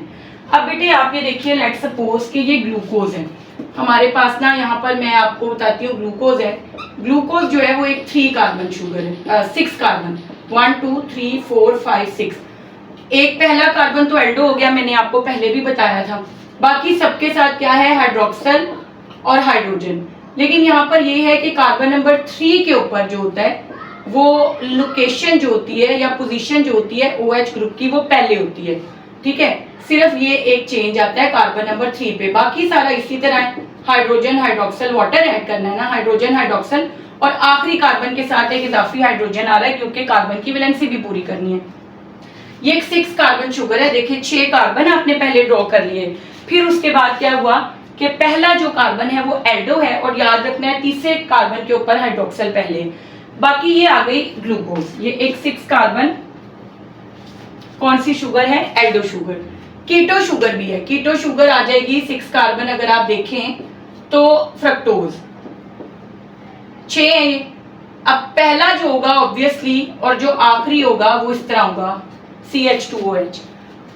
ये कीटोनिक आ गया, बाकी सबके अंदर जो है वो इसी तरह। ये हमारे पास किसका फॉर्मूला आ गया, फ्रक्टोज का। बेटे एट दिस लेवल जब आप MCQ का एग्जाम दे रहे हैं आपको फॉर्मूलाज मेमोराइज करना यहाँ पर नीडेड नहीं है, लेकिन क्योंकि मैंने इन चीज़ों से आपको कुछ बातें एक्सप्लेन कर ली हैं इसलिए मैं यहाँ पर ये लिख रही हूँ। तो सिंपली बेटे एग्जांपल्स थी कि ये आपके पास कीटो और एल्डो शुगर है। अब देखिए जब ये पानी में जाएंगी ना तो ये क्या बना लेगी, रिंग बना लेगी। अब उस रिंग से हमें पता चलेगा कि एल शुगर्स कौन सी होती हैं, डी शुगर्स कौन सी होती हैं, फिर उसके बाद अल्फा शुगर कौन सी होती है, बीटा शुगर कौन सी होती है। तो ये अभी तक आपने इतना याद रखना है कि ये जब भी पानी में जाएंगे तो ये क्या बना लेंगे, रिंग्स। और जो ग्लूकोज है और इसके साथ जो गैलेक्टोज है और जो मैनोज है, ये एक दूसरे के सिंपल आइसोमर्स हैं। इनके अंदर ये एल्डो शुगर्स हैं। इनके अंदर बस ये होता है कि हाइड्रोक्सिल और हाइड्रोजन की जो पोजीशन होती है ना वो डिफरेंट है। जैसे ग्लूकोज के अंदर कार्बन नंबर 3 पे हाइड्रोक्सिल पहले है, गैलेक्टोज में 3 पे भी और 4 पे भी हाइड्रोक्सिल पहले है। तो ये एक दूसरे के इस तरीके से आइसोमर्स होते हैं। तो अब हम ना इनकी रिंग फॉर्म को डिस्कस करते हैं। तो बेटे देखिए, लेट सपोज के बल्कि हम अगेन इनका शुरू से रिंग बनाते हैं। ओके बेटे, नाउ वी वुड सी कि किस तरीके से रिंग बनता है। यानी कि अभी हमने बात की थी कि जब शुगर सोल्यूशन में होता है तो वो रिंग बना देते हैं, ठीक है। अब एक बात देखिए कि जो शुगर्स हैं they can exist in open and ring both forms. तो लेट सपोज कि जब पानी में ऐड किया जाता है 5 कार्बन और 6 कार्बन शुगर्स को तो वो रिंग्स बनाती हैं। लेट सपोज कि हमारे पास है ये एक 6 कार्बन एल्डो शुगर यानी ग्लूकोज, ठीक है। ये 6 कार्बन हो गए, ये एल्डो शुगर है तो ये एल्डिहाइड ग्रुप हो गया। कार्बन 3 के ऊपर हमने देखा था हाइड्रोक्सिल पहले आता है, वो हमने लिख दिया। तो ये आ गया open chain, this is the open chain, ठीक है। ये ओपन चेन फॉर्म जो होती है ना बेटा, इसको हम बोलते हैं Fischer projection. This is known as Fischer projection. जो शुगर्स हैं they can exist as open chains and rings. तो फिशर प्रोजेक्शन हम बोलते हैं इस लीनियर चेन को। अब जैसे आप इसको सॉल्यूशन में ऐड करते हैं ना तो it can form ring. Basically ये रिंग बनाती है। ये है आपके पास ग्लूकोज 6 कॉर्नर रिंग बनाती है जिसको हम बोलते हैं ग्लूकोपाइरानोज। अब वो रिंग कैसे बनती है बेटे, देखिएगा जरा। ये कार्बन 1 2 3 4 5 एंड 6, ये जो रिंग बनती है वो कार्बन नंबर 1 और कार्बन नंबर 5 के दरमियान में बनती है, ठीक है। अब इसमें क्या होगा, लेट सपोज मैं लिखती हूँ कि ये कार्बन नंबर 1 है, ठीक है हमारे पास, और रिंग बन रही है कार्बन 1 और 6 के दरमियान में। तो लेट सपोज कि ये कार्बन 1 आ गया हमारे पास, ये बल्कि यहीं से मैं आपको एक्सप्लेन करती हूँ। ये कार्बन नंबर 1 और 5 के दरमियान में बॉन्ड कैसे बनता है ये समझिएगा जरा। अब यहाँ पर ये होता है बेटा कि ये इसको मैं ओपन फॉर्म में लिखती हूँ। ये है डबल बॉन्ड O है ये, और साथ में ये क्या है H। ये जो कार्बन और ऑक्सीजन का यहाँ पर बॉन्ड है ना, इट्स अ पाई बॉन्ड। उसमें ये होता है कि ऑक्सीजन मोर इलेक्ट्रोनेगेटिव है तो अपनी तरफ खींच रही होती है, पुल कर रही होती है इलेक्ट्रॉन्स को। तो वो क्या करती है, वो इलेक्ट्रॉन को अपनी तरफ पुल कर लेती है, कार्बन से खुद ले लेती है इलेक्ट्रॉन, और उसके ऊपर कौन सा चार्ज आ जाता है, उसके ऊपर चार्ज आ जाता है नेगेटिव, ठीक है। वो इलेक्ट्रॉन को पुल कर लेती है, बॉन्ड ब्रेक कर लेती है, इलेक्ट्रॉन को अपनी तरफ पुल कर लेती है, तो इसके ऊपर नेगेटिव चार्ज आ जाता है और कार्बन के ऊपर कौन सा चार्ज आ जाता है, पॉजिटिव, ठीक है। अब इसमें क्या होता है बेटे, जब आप कार्बन 5 की बात करते हैं, सेम यहाँ पर भी ऑक्सीजन जो है वो इसका इलेक्ट्रॉन लेके इसको किक ऑफ कर देती है। ये जो हाइड्रोजन है ना, इसका इलेक्ट्रॉन ले लेगी, इसके ऊपर पॉजिटिव चार्ज आ जाएगा और इसको किक आउट कर देगी, और इसके ऊपर क्या आ जाएगा, नेगेटिव चार्ज। अब आप ये देखिए बेटा कि यहाँ पर ऑक्सीजन के ऊपर नेगेटिव चार्ज है और कार्बन के ऊपर क्या चार्ज है, पॉजिटिव। अब इस हाइड्रोजन को भी कोई सेफ प्लेस चाहिए सेटल होने के लिए। ये हाइड्रोजन जो है वो किसके ऊपर चला जाएगा, ये जो हाइड्रोजन हमारे पास बचा है ये यहाँ से हमारे पास चला जाएगा किसके पास, ये इस ऑक्सीजन के पास। ये हाइड्रोजन इस ऑक्सीजन के पास चला गया और इसने क्या बना दिया, OH। और जो हमारे पास ये वाली ऑक्सीजन है, दिस वन, ये ऑक्सीजन, ये डायरेक्टली क्या करेगी, कार्बन 1 और कार्बन 5 को आपस में जोड़ देगी, ठीक है। अब हम इसको रिंग बना के समझते हैं बहुत इजी तरीके से। बेटे ये देखिए कि ये हमारे पास लेट सपोज ये कार्बन 5 है और उसके साथ ये CH2OH कार्बन 6 है, ये तो रिंग से बाहर था ना। ये कार्बन 4 आ गया HOH, ठीक है, मैंने इसको इस तरह, ये कार्बन 3 आ गया, ठीक है, ये कार्बन 2 आ गया, और यहाँ पर था ना हमारे पास ये कार्बन 1 है, ये कार्बन क्या था हमारे पास, दिस वन कार्बन 1। तो यहाँ पर यही हुआ कि ये देखिए HOH था यहाँ पर। सेम फिनोमिनन जो मैंने आपको यहाँ पर एक्सप्लेन किया कि किस तरीके से इस कार्बन के साथ क्या होगा, हाइड्रोजन और हाइड्रोक्सल बन जाएगा, और ये जो ऑक्सीजन है ये डायरेक्टली क्या करेगा, कार्बन 5 और कार्बन 1 को आपस में लिंक कर देगा। ठीक है, तो बहुत ही सिंपल, ये एक रिंग बन गई और इस रिंग का नाम क्या है हमारे पास, ग्लूकोपाइरानोज। ठीक है, यहाँ पर क्या हुआ कि ये जो कार्बन नंबर 5 था ना, देखिए अगेन यहाँ से भी मैं आपको एक्सप्लेन करती हूँ। कार्बन नंबर 5 के साथ यहाँ पर क्या था, H और OH। ठीक है, और ये हमारे पास यहाँ पर क्या है, कार्बन नंबर 1। कार्बन नंबर 1 किस तरह था, अभी जब तक ये बॉन्ड नहीं बना था, कार्बन 1 इस तरह था, C डबल बॉन्ड O, और इस तरह से यहाँ पर इसके साथ क्या था, 8। तो सिंपली क्या हुआ कि इसने ये पाई बॉन्ड तोड़ा, इसके ऊपर नेगेटिव चार्ज आ गया, इसके ऊपर पॉजिटिव चार्ज आ गया। तो सेम यहाँ पर भी ये जो हाइड्रोक्सल था, इसने इसको क्या कर दिया, इस हाइड्रोक्सल को इसने किया, ऑक्सीजन ने किया हाइड्रोजन को किक। वो हाइड्रोजन किसके पास चला गया, इस ऑक्सीजन के पास, इसके ऊपर क्या आ गया, चार्ज नेगेटिव। तो क्या हुआ कि डायरेक्टली ये वाली जो ऑक्सीजन है, इसने क्या किया, इस कार्बन को इसके साथ लिंक कर दिया, और हमारे पास जो हाइड्रोक्सल है वो कहाँ पर चला गया, कार्बन नंबर 1 के पास। ठीक है बेटे, तो ये इस तरीके से बॉन्ड बनता है, और ये वाला जो फॉर्म होती है शुगर की, इसको हम बोलते हैं हार्वर्थ प्रोजेक्शन। ये हार्वर्थ प्रोजेक्शन कहलाती है। ठीक है, ये 6 कॉर्नर रिंग है जिसको हम बोलते हैं ग्लूकोपाइरानोज। अब ना बेटे आपने यहाँ पर एक बात याद रखनी है, बहुत ही क्लियर रखनी है, ये इसका हाइड्रोजन यहीं पर है, इसके साथ बहुत ही क्लियर रखनी है, ये कार्बन 1 2 3 4 5 एंड 6। ठीक है, ये 6 कार्बन है। अब देखिए यहाँ पर ना हमारे पास स्ट्रक्चरल आइसोमर्स आते हैं, स्ट्रक्चरल आइसोमर्स, यानी अगर कार्बन नंबर 1 के ऊपर हाइड्रोक्सल ग्रुप ऊपर है, हम ये कह सकते हैं कि कार्बन 1 के हाइड्रोक्सल और कार्बन नंबर 5 के साथ ये जो कार्बन 6 अटैच्ड है, इसका हाइड्रोक्सल अगर सेम डायरेक्शन में हो तो हम इस शुगर को बीटा शुगर कहते हैं। और इसको बहुत आसान तरीका समझने का मैं आपको बताती हूँ।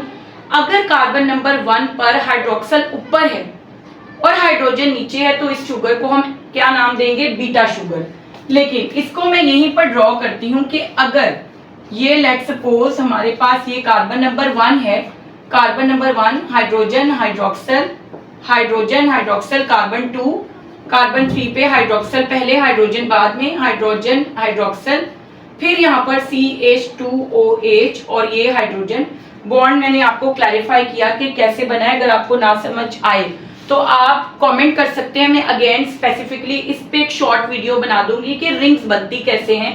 तो बेटा यहाँ पर आप ये देखिए, ये वाली भी एक 6 कार्बन शुगर है, लेकिन यहाँ पर क्या है कि कार्बन नंबर 1 पर जो हाइड्रोजन है वो ऊपर है, हाइड्रोक्सल नीचे है, यानी कार्बन 1 के ऊपर हाइड्रोक्सल और कार्बन 5 के साथ जो कार्बन 6 अटैच है उसके हाइड्रोक्सल की डायरेक्शन अलग है, ऑपोजिट है।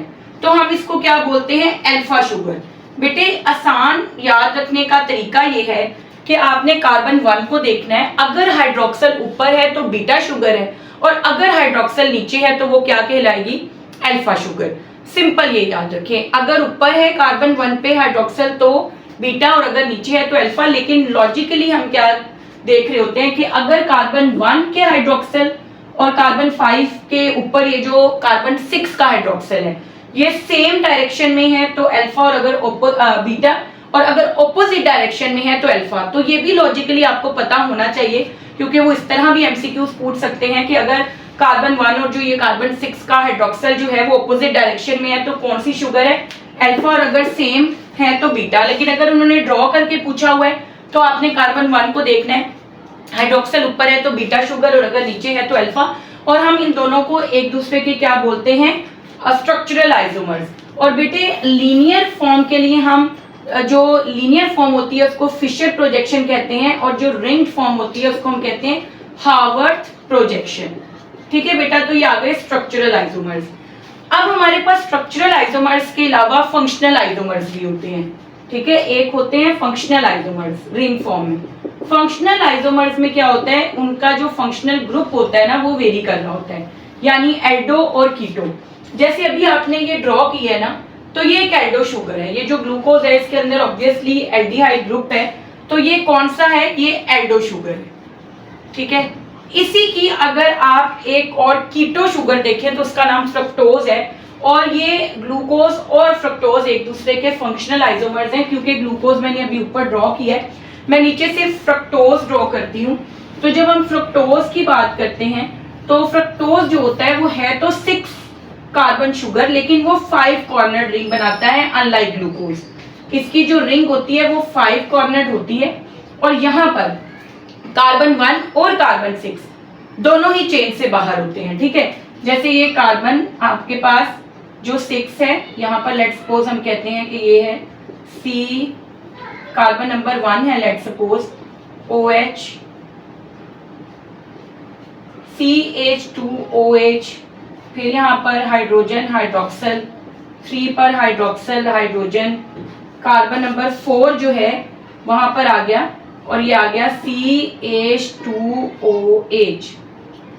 तो बेटे देखिए, अगर हमारे पास क्या है कि अगेन यहाँ पर आपने देखना है कि ये एक कीटो शुगर है, इसमें कार्बन 6 है, 1 2 3 4।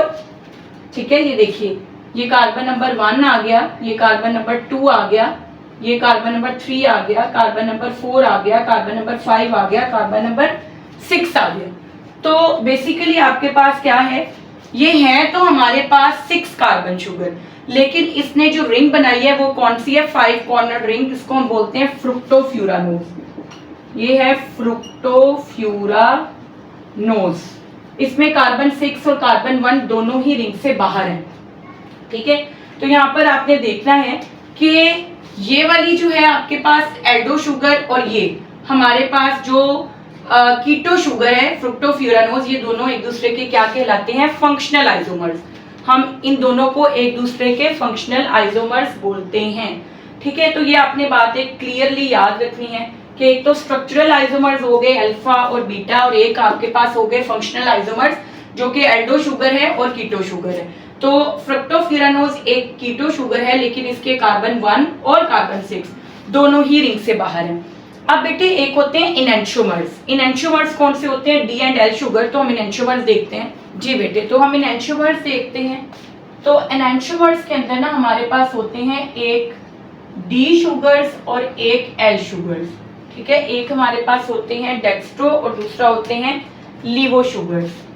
डी शुगर्स होते हैं जिनको हम बोलते हैं राइट हैंडेड शुगर्स, और नॉर्मली ये नेचुरली अकरिंग है और हमारी बॉडी में होते हैं। ये डी शुगर्स राइट हैंडेड है, इनको हम डेक्स्ट्रो बोलते हैं, और जो है ये नेचुरली अकरिंग है, हमारी बॉडी में होते हैं, और इनके एंजाइम्स भी मौजूद होते हैं। और एक हमारे पास होते हैं एल शुगर्स। जो एल शुगर्स होते हैं उनको हम क्या बोलते हैं, left handed sugars. Left handed sugars, ये उनकी ऑप्टिकल प्रॉपर्टीज की बेस पर हम इनको right and left handed sugars कहते हैं। ये दोनों एक दूसरे के मिरर इमेजेस होते हैं। ये लीवो हैं, और ये बेसिकली आपके पास नेचुरली अकरिंग नहीं होते, हम इनको आर्टिफिशियल स्वीटनर्स के तौर पर यूज करते हैं, क्योंकि ये मेटाबोलाइज नहीं होते। तो डायबिटिक पेशेंट्स के लिए आर्टिफिशियल स्वीटनर्स के तौर पर हम एल शुगर्स को यूज कर सकते हैं। तो बेटे ये हैं, ये दोनों एक दूसरे के मिरर इमेज होते हैं। बहुत आसान तरीका, ये देखिए, ये एक डी शुगर है जो मैंने पहले भी ड्रॉ की है और बहुत बार कर चुकी हूँ।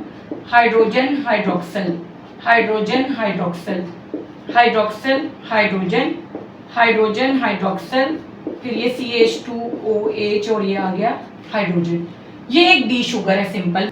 तो बेटे ये देखिए कि इसका बिल्कुल मिरर इमेज जो है वो एल शुगर्स हैं। ठीक है, वो किस तरह होंगी कि यहाँ पर कार्बन नंबर 1 आ गया, hydrogen hydroxyl, hydrogen hydroxyl, carbon number 3 पे हाइड्रोक्सल पहले, हाइड्रोजन बाद में, फिर हाइड्रोजन हाइड्रोक्सल, फिर हाइड्रोजन और CH2OH, ये कार्बन 1 2 3 4, ठीक है, और ये 5 और ये 6। तो ये देखिए ये दोनों एक दूसरे का मिरर इमेज है, ठीक है।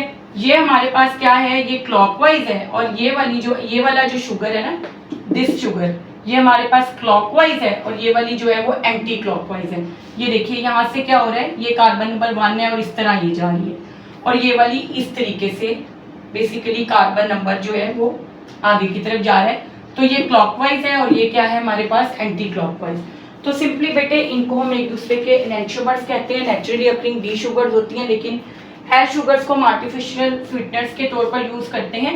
तो ये एक अल्फा, क्योंकि देखिए कार्बन नंबर 1 के ऊपर हाइड्रोजन है, तो ये एक अल्फा डी शुगर है, और ये वाली जो है वो एक अल्फा एल शुगर है, कार्बन नंबर 1 पे हाइड्रोजन ऊपर है। तो ये बेटे आ गए हमारे पास एनेंटियोमर्स। स्ट्रक्चरल आइसोमर्स अल्फा और बीटा शुगर्स हैं। फंक्शनल आइसोमर्स जो हैं वो ग्लूकोज और फ्रक्टोज हैं। एनेंटियोमर्स जो हैं वो डी और एल शुगर्स हैं। ठीक है बेटा, आई होप कि आपको ये सारी बातें क्लियर होंगी, क्योंकि हमारा सिलेबस बहुत ज़्यादा है। तो अगर आप चाह रहे हैं कि आपको रिंग्स अलग से समझाई जाए, वैसे वो क्योंकि ज़रूरत भी नहीं है यहाँ पर रिंग बनाना सिखाना, क्योंकि MD-CAT में MCQ बेस्ड है, तो आपको बेसिक कॉन्सेप्ट होनी चाहिए। लेकिन फिर भी अगर किसी भी चीज़ में कोई प्रॉब्लम हो तो आप कमेंट कर सकते हैं, उसकी अलग से शॉर्ट वीडियो मैं बना दूँगी एक्सप्लेन करने के लिए। बेटे उसके बाद ना नेक्स्ट हम देखते हैं, आप ना थोड़ी सी बातें मैं आपको बताती हूँ टेस्ट वाइज ना आपने थोड़ा सा याद रखना है। वैसे डाइसेक्राइड भी हम करेंगे कि जो सबसे स्वीटेस्ट शुगर है ना इन टेस्ट वो फ्रक्टोज है। फ्रक्टोज सबसे स्वीटेस्ट है। फिर फ्रक्टोज के बाद जो है वो सक्रोज है, और सक्रोज के बाद जो है वो क्या है, ग्लूकोज है। अगर हम इनको अरेंज करें ना तो स्वीटेस्ट फ्रक्टोज है, फिर सक्रोज है, और फिर ग्लूकोज है। सक्रोज एक डाइसेक्राइड है, वो हम करेंगे भी। अच्छा बेटे नेक्स्ट हम कुछ बातें, क्योंकि ग्लूकोज सबसे इंपॉर्टेंट मोनोसेक्राइड है, तो कुछ बातें हमें ग्लूकोज के बारे में पता होनी चाहिए। ग्लूकोज अगेन वही बात कि ये प्राइमरी प्रोडक्ट है फोटोसिंथेसिस का, और इससे प्रोटीन्स भी बनते हैं, लिपिड भी बनते हैं। और अगर हम देखें तो एज पर टेक्स्ट बताया है कि 717.6 किलो कैलोरीज एनर्जी रिक्वायर्ड होती हैं for the 10 gram glucose. 10 gram glucose बनाने के लिए इतनी एनर्जी जो है वो रिक्वायर्ड होती है। और फोटोसिंथेसिस का प्रोसेस है जिसमें कार्बन डाइऑक्साइड और वाटर को जोड़कर ग्लूकोज बनाया जाता है। ये अमल ग्लूकोज है, ठीक है। और फिर उसके बाद अगर आप देखें तो ये तमाम फ्रूट्स के अंदर मौजूद होती है, being abundant in figs, grapes, dates, इनके अंदर ये सबसे अबंडेंस है इसकी। वैसे तो ये तमाम फ्रूट्स के अंदर ही पाई जाती है ग्लूकोज। अगेन वही बात, फ्यूल ऑफ सेल्स है। सेल्स डायरेक्टली जो एनर्जी हासिल करते हैं वो ग्लूकोज से ही करते हैं। तो सिंपली बेटे ये बातें कुछ ग्लूकोज के बारे में है, आपने ये बातें याद रखनी है, ठीक है। अच्छा उसके बाद आप ये देखिए कि ग्लूकोज ही है जिससे डिफरेंट एनाबॉलिक प्रोसेसेस के जरिए प्रोटीन्स बनते हैं और लिपिड्स बनाए जाते हैं। अच्छा बेटे अब ना हमारे पास ये तो हो गया कंप्लीट अबाउट मोनोसेक्राइड्स। हमने मोनोसेक्राइड्स को हर एंगल से कोशिश की कि कवर कर लें। तो अब हम देखते हैं ओलिगोसेक्राइड, जो कि कार्बोहाइड्रेट्स की सेकंड कैटेगरी। जी बेटा, तो हम ओलिगोसेक्राइड्स करते हैं। ओलिगोसेक्राइड्स ये है मीडियम चेन्ड कार्बोहाइड्रेट्स। ओलिगोसेक्राइड्स किससे बनते हैं? Condensation of monosaccharides. जब मोनोसेक्राइड्स की कंडेंसेशन होती है, वो आपस में मिलते हैं, तो उससे मोनोसेक्राइड्स बनते हैं, ठीक है। अब जो बॉन्ड बनता है उस बॉन्ड का नाम है glycosidic bond, which is a type of covalent bond, ठीक है। कोवेलेंट बॉन्ड जो है वही बेसिकली बनता है दो मोनोसेक्राइड्स के दरमियान में, जिसका स्पेसिफिक नेम ग्लाइकोसिडिक बॉन्ड है with the elimination of water molecule. इसके अंदर जो मोनोसेक्राइड यूनिट्स की तादाद है that could be minimum 2 and maximum 10। इसकी जो क्लासिफिकेशन की बेस है वो है मोनोसेक्राइड सब यूनिट्स। क्लासिफाई हम इनको करते हैं इस बात पर कि कितने मोनोसेक्राइड सब यूनिट्स हैं, ठीक है, उसकी बेस पर। यानी अगर 2 हैं तो that would be a disaccharide, वो डाइसेक्राइड कहलाएगा। अगर 3 हैं तो क्या कहलाएगा? अगर 3 हैं तो ट्राइसेक्राइड, अगर 4 हैं तो टेट्रासेक्राइड एंड सो ऑन 10 तक। एक बात याद रखनी है, जब आप इसका जनरल फॉर्मूला लिखते हैं तो C के साथ वाटर होता है ना, तो N-1, यानी अगर डाइसैकेराइड है तो उसमें आपने जब फॉर्मूला लिखना है दो जो है आपस में मिलने वाले सब यूनिट्स का, तो आपने क्या करना है, उसमें से एक वाटर मॉलिक्यूल एलिमिनेट कर देना है। अगर ट्राइसैकेराइड है तो उसमें से 2 वाटर मॉलिक्यूल एलिमिनेट करने हैं, ठीक है, 2 वाटर मॉलिक्यूल एलिमिनेट करने हैं। अगर ट्राइसैकेराइड है तो उसके अंदर, अगर टेट्रासैकेराइड है तो उसमें से हम कितने वाटर मॉलिक्यूल एलिमिनेट करेंगे, N-3। ये आपने याद रखना है कि जितने वाटर मॉलिक्यूल्स होंगे, अगर डाइसैकेराइड है तो 1 एलिमिनेट कर दें, अगर ट्राइसैकेराइड है तो 2, और अगर टेट्रासैकेराइड है तो 3। यानी लेट सपोज मैं आपको एग्जांपल देती हूँ कि एक डाइसैकेराइड है, ठीक है, लेट सपोज, जो कि ये 2 ग्लूकोज के मिलने से बना है, ठीक है, ये 2 ग्लूकोज हैं, तो C12 H24 और O क्या आ गया 12। तो आपने इसमें से क्या करना है, एक वाटर मॉलिक्यूल एलिमिनेट करना है, तो C12 H22 और O10। इट मीन्स के ये वाला O8 माइनस हुआ है तो O11। इट मीन्स के ये फॉर्मूला है इस डाइसैकेराइड का, जो कि 2 ग्लूकोज के मिलने से बना है। एक हमने वाटर मॉलिक्यूल को क्या कर दिया, एलिमिनेट, क्योंकि जब बॉन्ड बनता है तो एक वाटर मॉलिक्यूल एलिमिनेट होता है। तो ये आ गए हमारे पास अबाउट, अगर आप इनकी प्रॉपर्टीज को यहाँ पर देखें तो अगेन ये भी स्वीट इन टेस्ट है, ये भी स्वीट इन टेस्ट है। अभी आपने देखा है कि फ्रक्टोज के बाद सक्रोज ही स्वीटेस्ट है, जो कि ओलिगोसैकेराइड है, लेस सोल्यूबल इन वाटर, ठीक है, लेस सोल्यूबल इन वाटर। पानी में इनकी सोल्युबिलिटी है लेकिन मोनोसैकेराइड्स के कंपैरिजन में कम है, और इसी तरह टेस्ट भी मोनोसैकेराइड्स के कंपैरिजन में कम है, less sweet in taste, less soluble in water. और अपॉन हाइड्रोलिसिस, हाइड्रोलिसिस होगी इनकी, upon hydrolysis yield 2 to 10 monosaccharides. अगर 10 से ज्यादा हो जाते हैं तो वो फिर पॉलीसैकेराइड की कैटेगरी में आ जाते हैं। अब हम इनके भी कुछ एग्जांपल्स डिस्कस करते हैं, जैसे कि हमारे पास हैं, अगर हम देखें ये जो ओलिगोसैकेराइड है, इसमें एग्जांपल है माल्टोज की, इसके अंदर एग्जांपल है सक्रोज की, इसके अंदर एग्जांपल है लैक्टोज की, ठीक है। जो माल्टोज होती है उसका कॉमन नेम है माल्ट शुगर, सक्रोज को हम केन शुगर बोलते हैं क्योंकि ये शुगर केन में होती है, और ये टेबल शुगर भी है। हम जो चीनी इस्तेमाल करते हैं वो गन्ने से बनाई जाती है और वो सक्रोज ही होती है। जो लैक्टोज होती है वो मिल्क में होती है और इसको हम बोलते हैं बेसिकली मिल्क शुगर, ये मिल्क शुगर कहलाती है। अगर हम देखें तो इनके सब यूनिट्स क्या होते हैं, माल्टोज के अंदर अल्फा ग्लूकोज होते हैं, 2 अल्फा ग्लूकोज होते हैं जो आपस में कंडेंस होते हैं। सक्रोज के अंदर क्या होता है, alpha glucose plus alpha fructose, ये होते हैं जो कि आपस में ज्वाइन करते हैं। लैक्टोज की अगर आप बात करते हैं तो इसके अंदर क्या होता है, बीटा गैलेक्टोज प्लस इसके अंदर मौजूद होगा अल्फा ग्लूकोज, ठीक है। ये हमारे पास आता है अबाउट लैक्टोज।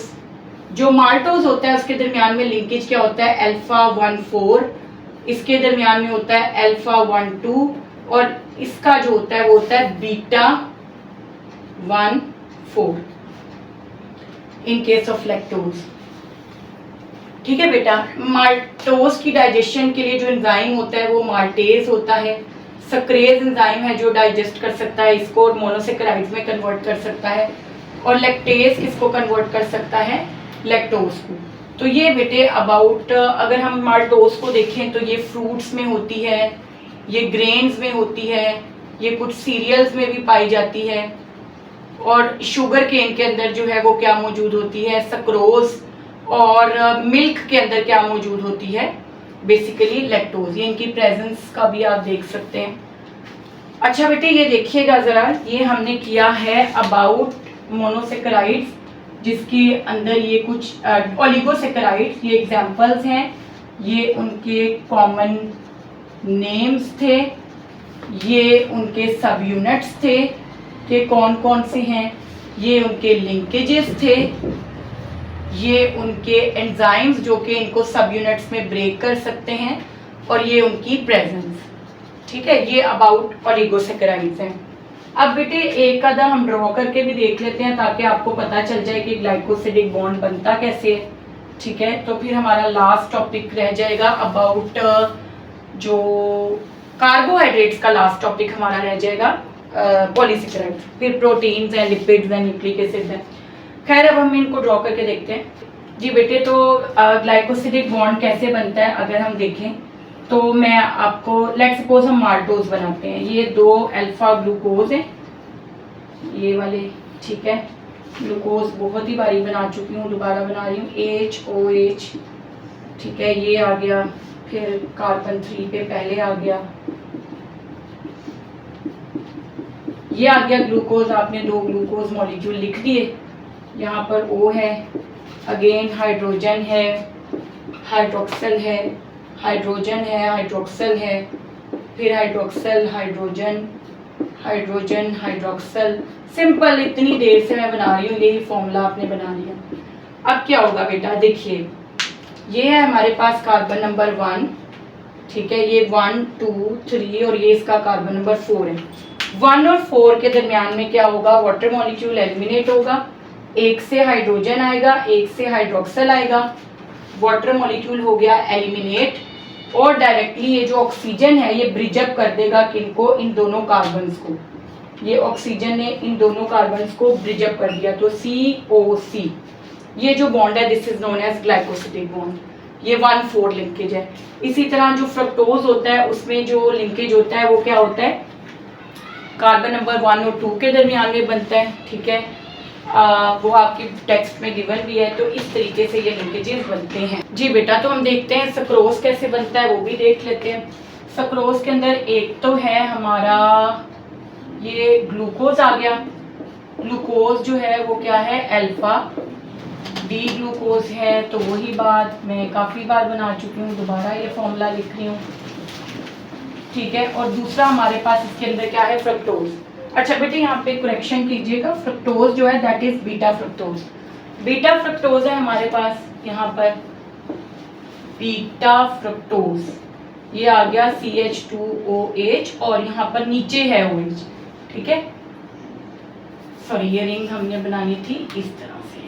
ठीक है, ये CH2OH H HOH OH H, ये आ गया फ्रुक्टोज। तो यहाँ पर आप देखिए कि ये क्या है, अल्फा डी ग्लूकोज, और ये हमारे पास क्या आ गया, बीटा डी फ्रुक्टोज।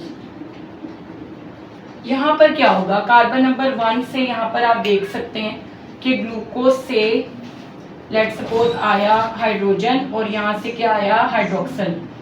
क्योंकि हाइड्रोक्सल नीचे है ना, यहाँ पर हम कार्बन 2 को देख रहे हैं।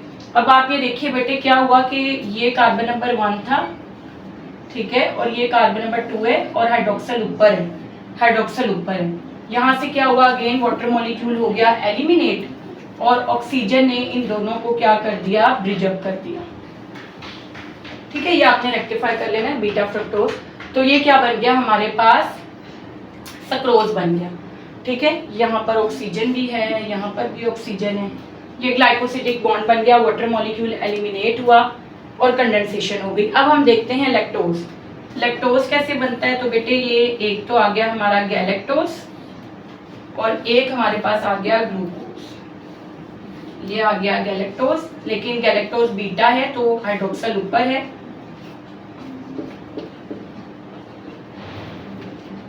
ये गैलेक्टोज में कार्बन नंबर 3 और 4 दोनों पे OH ऊपर है, बाकी कोई डिफरेंस नहीं है, बाकी सारा फॉर्मूला वही है।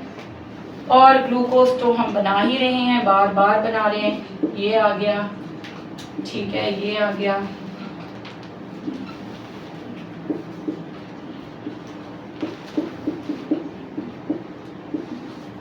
बेटे देखिए ये हमारे पास क्या आ गया है, एक जो है ये बीटा गैलेक्टोज है, आप देख सकते हैं कि हाइड्रोक्सल ऊपर है, जैसे ये बीटा फ्रक्टोज था ना, हाइड्रोक्सल ऊपर है। ये है अल्फा ग्लूकोज, अल्फा ग्लूकोज। अब यहाँ से हाइड्रोक्सल गया, यहाँ से लेट्स सपोज के क्या गया, हाइड्रोजन गया, इसको ऐसे बना देते हैं, यहाँ से हाइड्रोजन गया, ठीक है, वाटर मॉलिक्यूल क्या हो गया, एलिमिनेट। यहाँ से हाइड्रोजन और हाइड्रोक्सल से वाटर मॉलिक्यूल हो गया एलिमिनेट। तो क्या हुआ, डायरेक्टली ये जो ऑक्सीजन है इसने इन दोनों को क्या कर दिया, रिजेक्ट। तो इस तरह का जो बॉन्ड बनता है उसको हम क्या कहते हैं, बीटा। ये क्या बना है, 1,4 बीटा। ये कार्बन नंबर 4 है ग्लूकोज का और कार्बन नंबर 1 है किसका, गैलेक्टोज का। तो ये सिंपली है लैक्टोज। इन दोनों के मिलने से जो बना है ये यहाँ पर हमारा लैक्टोज। ये जो है ये क्या था हमारा, सक्रोज। और ये क्या है हमारा, अभी हमने सबसे पहले बनाया था माल्टोज। माल्टोज के अंदर दोनों ही अल्फा डी शुगर्स हैं। तो बेटे ये थोड़ा सा आपको नो हाउ होना चाहिए कि कैसे बॉन्ड बन रहा है, किस किस के दरमियान में बन रहा है। यहाँ पर बीटा बना है, यहाँ पर अल्फा ही बना है। हमने इसको क्यों नहीं लिखा कि ये, जब भी हम बॉन्ड लिख रहे हैं तो हम लिख रहे हैं अल्फा 1 2, क्योंकि पहला कार्बन अल्फा है। ये जो हमारे पास फर्स्ट कार्बन है ना ग्लूको, ये जो फर्स्ट शुगर है ग्लूकोज वो अल्फा है, तो हम इसलिए इसको अल्फा ही मेंशन करेंगे। लेकिन यहाँ पर देखिए हालांकि ग्लूकोज अल्फा है लेकिन गैलेक्टोज बीटा है, तो हमने इसके साथ कौन सा लिंक लगाया है, बीटा 1,4। तो ये बेटे हमारे पास हो गया ओलिगोसेकेराइड्स कंप्लीट। और अब हम चलते हैं टुवर्ड्स पॉलीसेकेराइड्स। ओके बेटा, अब हम आते हैं टुवर्ड्स पॉलीसेकेराइड जो कि हमारा लास्ट टॉपिक है।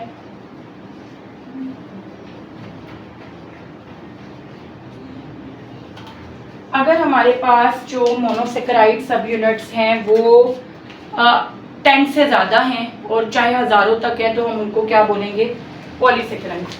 जो पॉलीसेकेराइड्स हैं इनके अंदर मैनी थाउजेंड मोनोसेकेराइड्स हो सकते हैं। 10 से लेकर मैनी थाउजेंड्स तक मोनोसेकेराइड्स हो सकते हैं। ये जो है बेटा ये क्या होते हैं, टेस्टलेस।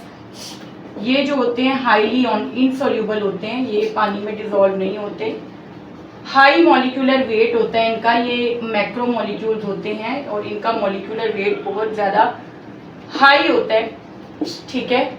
नॉर्मली ये किसका रोल प्ले करते हैं, कि स्ट्रक्चरल रोल प्ले करते हैं, सेल्स के कंपोनेंट्स बनाते हैं, या स्टोरेज का रोल प्ले करते हैं। मोनोसेकेराइड्स को स्टोर करते हैं, एनर्जी सोर्स को स्टोर करते हैं, तो ये या तो रोल रखते हैं स्ट्रक्चरल या फिर स्टोरेज का रोल रखते हैं पॉलीसेकेराइड्स। और पॉलीसेकेराइड्स जो हैं अगर हम देखें तो बेटे टेस्टलेस क्यों, हालांकि ग्लूकोज जो है वो स्वीट इन टेस्ट है, उसी का पॉलीमर स्टार्च है।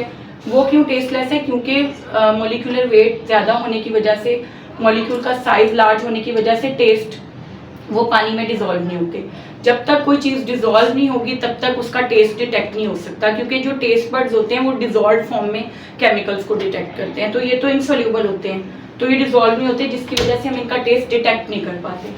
तो बेटा अगर आप देखें तो ये दो तरह के हो सकते हैं। अगर आप पॉलीसेकेराइड्स की मेन टाइप्स को देखें तो वो दो हैं। They could be होमोपॉलीसेकेराइड्स। होमोपॉलीसेकेराइड्स में ये होता है कि एक ही सब यूनिट जो होता है ना वो इनका होता है पॉलीमर, और एक होते हैं हेट्रोपॉलीसेकेराइड्स जिनमें जो है वो डिफरेंट पॉलीमर्स, डिफरेंट मोनोमर्स होते हैं, ठीक है। होमोपॉलीसेकेराइड्स की अगर आप एग्जांपल्स देखेंगे तो इसमें आपको एग्जांपल नज़र आएगी सेलुलोज की, स्टार्च की, ग्लाइकोजन की, ठीक है, फिर इसी तरह काइटिन की। ये होमोपॉलीसेकेराइड्स हैं, ठीक है। जब आप हेट्रोपॉलीसेकेराइड्स की बात करते हैं तो पेप्टिडोग्लाइकन जिसको आप म्यूरिन कहते हैं, उसमें शुगर्स के साथ क्या लिंक्ड होता है, पेप्टाइड चेन्स। फिर पैक्टिन जो होता है, ठीक है, पैक्टिन है उसमें शुगर्स के साथ गैलेक्ट्रॉनिक एसिड होता है। हेमीसेलुलोज है, ठीक है, या फिर एगर है। ये जो होते हैं ये हेट्रोपॉलीसेकेराइड्स हैं। तो ये हेट्रो भी हो सकते हैं और होमोपॉलीसेकेराइड्स भी हो सकते हैं। तो एज पर आर सिलेबस जो है उन्होंने डिटेल में ना जो डिस्कस किए हैं वो किए ही सिर्फ होमोपॉलीसेकेराइड्स हैं, तो हम होमोपॉलीसेकेराइड्स को ही डिस्कस करेंगे यहाँ पर। और उससे पहले एक छोटी सी बात कहना चाहूँगी कि शुगर्स जो हैं वो दो तरह की होती हैं। They could be reducing, they could be non reducing. जो बात याद आ रही है वो बता रही हूँ क्योंकि चैप्टर में से 17 MCQs आए हुए हैं और अगर आप इनकी रेशो देखें तो नॉर्मली बहुत ही ज़्यादा MCQs इसमें से आते हैं, तो हर चीज़ को कवर करना ज़रूरी है। रिड्यूसिंग शुगर्स की अगर आप बात करें तो इनके अंदर एक फ्री एंड होता है जो रिएक्टिव होता है। तो हमारे पास जितनी भी तकरीबन आप कह लें कि मोनोसेकेराइड्स हैं, मोनोसेकेराइड्स जो होते हैं और जो आपके पास ओलिगोसैकेराइड्स में डाइसैकेराइड्स होते हैं वो क्या होते हैं, रिड्यूसिंग होते हैं एक्सेप्ट सक्रोज। ठीक है, ये जो सक्रोज है वो है तो ओलिगोसैकेराइड डाइसैकेराइड, लेकिन वो नॉन रिड्यूसिंग है। और इसी तरह जो पॉलीसैकेराइड्स होते हैं वो भी नॉन रिड्यूसिंग होते हैं। इनके अंदर ये क्या होता है, ये फैलिंग टेस्ट जो करते हैं परफॉर्म ग्लूकोज को डिटेक्ट करने के लिए, ये पॉजिटिव नहीं देते। नॉन रिड्यूसिंग शुगर्स जो आपका फैलिंग्स टेस्ट होता है या जो आपका बेनेडिक्ट टेस्ट होता है, ये वो टेस्ट पॉजिटिव नहीं देते, ये रिएक्टिव नहीं होते। तो शुगर्स जो हैं वो रिड्यूसिंग भी हैं और नॉन रिड्यूसिंग भी। शुगर्स सक्रोज और पॉलीसैकेराइड नॉन रिड्यूसिंग है, ये टेस्ट नहीं देते पॉजिटिव, फैलिंग भी और बेनेडिक्ट भी। बाकी मोनोसैकेराइड सारी की सारी रिड्यूसिंग है और डाइसैकेराइड्स भी। अच्छा बेटे, डाइसैकेराइड्स ही कॉमन है ओलिगोसैकेराइड्स में। एक एग्जांपल उन्होंने दी थी, एक ट्राइसैकेराइड है रैफिनोज। इसके अंदर 3 शुगर्स होती हैं, ग्लूकोज, गैलेक्टोज और फ्रक्टोज, ये बस मौजूद होती है। बाकी कॉमन जो है वो सिर्फ डाइसैकेराइड्स ही हैं। ठीक है, बाकी फॉर्म्स ओलिगोसैकेराइड्स की एग्जिस्ट नहीं करती, बहुत रेयर है। और फ्रक्टोज। तो बेटा हम आते हैं अपने पॉलीसैकेराइड्स की तरफ। तो जब आप पॉलीसैकेराइड्स की बात करते हैं तो उसमें हमारे पास अभी अभी देखा स्टार्च है, ग्लाइकोजन है, सेलुलोज है और काइटिन है। तो हम कुछ प्रॉपर्टीज इनकी देखते हैं कि क्या क्या हैं, किस चीज़ का ये पॉलीमर हैं और आयोडीन के साथ ये क्या टेस्ट देती हैं। तो ये कुछ पॉइंट्स हम इनके डिस्कस कर लेते हैं। स्टार्च टेस्ट टेस्ट तो ये सारे ही हैं। अब बेटे अगर आप देखें स्टार्च, ग्लाइकोजन और सेलुलोज को, तो आप इनकी अकरेंस देख लें। सबसे पहले स्टार्च कहाँ पर मौजूद होती है, ये आपको फ्रूट्स में मिलेगी, वेजिटेबल्स में मिलेंगी, इसके अलावा आपको ये मिलेगी सीरियल्स में, ग्रेन्स में, मेनली ट्यूबर्स में। अच्छा फ्रूट्स वगैरह में ज़्यादातर कॉमन ग्लूकोज होती है और सुक्रोज वगैरह होती है, सीरियल्स में, ग्रेन्स में, ट्यूबर्स में। ग्लाइकोजन अबंडेंटली एनिमल सेल्स के अंदर होती है। एनिमल सेल्स में ये सबसे ज़्यादा आपको मिलेगी लीवर एंड मसल्स में, लीवर एंड मसल्स में। उसके अलावा जो ग्लाइकोजन है वो स्टोरेज होता है फंगल सेल्स के अंदर भी, फंजाई में भी ये मौजूद होती है। और जो स्टार्चेज होती हैं वो प्लांट्स के डिफरेंट पार्ट्स के अलावा एल्गी में भी मौजूद होती है। और ग्लाइकोजन मेनली एनिमल सेल्स में होता है, उसके अलावा फंजाई में। सेलुलोज की बात करें तो ये कॉन्स्टिट्यूएंट होता है, constituent of plant cell wall, ये प्लांट सेल वॉल का कॉन्स्टिट्यूएंट होता है। काइटिन जो है that is found to be present in fungal cell walls, ये फंगल सेल वॉल में होता है। और एक्सोस्केलेटन ऑफ इंसेक्ट्स में होता है, एक्सोस्केलेटन ऑफ इंसेक्ट्स में ये पाया जाता है। मोरओवर बेटा अगर आप देखें नेक्स्ट अकरेंस के बाद हम देख लेते हैं कि ये जो होती है आयोडीन टेस्ट क्या देती है। तो they give blue colour upon adding iodine, ये रेड कलर देती है जब इसके अंदर आयोडीन ऐड की जाए। Cellular chitin gives brown colour, red brown colour with iodine. फिर अगर हम देखें तो बेसिकली स्टार्च के अंदर अगर हम देखें तो लिंकेज कौन सा है, तो स्टार्च की ना 2 फॉर्म्स होती हैं, एक अमाइलोज और एक अमाइलोपेक्टिन, वो इन दोनों का मिक्सचर है। जो अमाइलोज होती है ना वो हमारे पास होती है, बेसिकली अमाइलोज की बात अगर आप करेंगे तो वो होती है अनब्रांच्ड, और उसके अंदर जो लिंकेज होता है वो होता है अल्फा 1,4 लिंकेज, और ये सोल्यूबल होती है इन हॉट वाटर। ठीक है, और इसके अलावा इसमें होती है अमाइलोपेक्टिन। जब हम अमाइलोपेक्टिन की बात करते हैं तो वो होती है ब्रांच्ड, उसमें लिंकेज होता है अल्फा 1,6 लिंकेज, और वो क्या होती है soluble in hot and cold water, insoluble, यानी कि वो नहीं सोल्यूबल होती चाहे पानी गर्म है चाहे ठंडा। तो ये मिक्सचर होता है स्टार्च जो है वो इन दोनों चीज़ों का। अगर आप स्टार्च का रोल देखें तो ये basically primary source of carbohydrates है हमारे लिए, यानी हम रोटी चावल खाते हैं जिसमें स्टार्च होती है, तो हम मेनली कार्बोहाइड्रेट्स जो हासिल करते हैं वो किससे करते हैं, स्टार्च से करते हैं, क्योंकि प्लांट्स के अंदर जो सरप्लस ग्लूकोज होता है वो स्टार्च की ही फॉर्म में स्टोर होता है। फिर बेटे जब आप बात करते हैं, और अगेन इनका अगर आप मोनोमर देखें तो मोनोमर ऑब्वियसली इन सबके ग्लूकोज हैं, अल्फा ग्लूकोज है।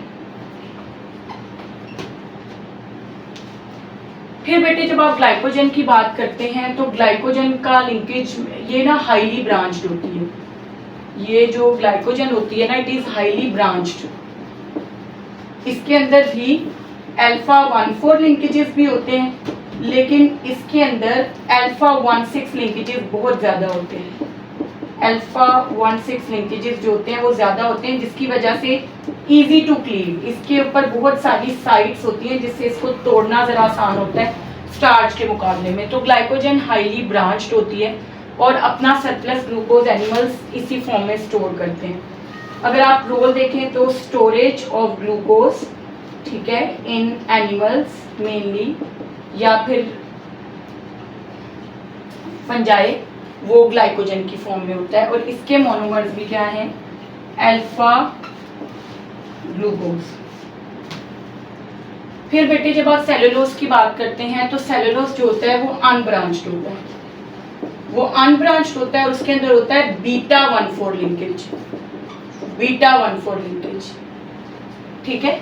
इसके अंदर होते ग्लूकोज है लेकिन उनके दरमियान में बीटा लिंकेज होता है। ऑल्टरनेटिवली ना बीटा ग्लूकोज होता है, फिर उसके बाद अल्फा ग्लूकोज, तो ये ऑल्टरनेटिवली रिपीट हो रहे होते हैं, तो बीटा लिंकेजेस इसके अंदर मौजूद होते हैं, जिसकी वजह से अमाइलेज जो कि स्टार्च को तोड़ सकता है वो सेलुलोज को नहीं तोड़ पाता, क्योंकि इसके अंदर बीटा 1,4 लिंकेजेस मौजूद हैं। अगर आप इसकी ब्रेकडाउन करते हैं ना सेलुलोज की, सेलुलेज एंजाइम करता है, एंजाइम का भी जिक्र हम कर लेते हैं, यहाँ पर नज़र तो आ ही जाएगा। एंजाइम की अगर आप बात करते हैं ना तो यहाँ पर एंजाइम जो होता है जो कि ब्रेक करता है इसको, उसका नाम तो क्या है बेटा, अमाइलेज।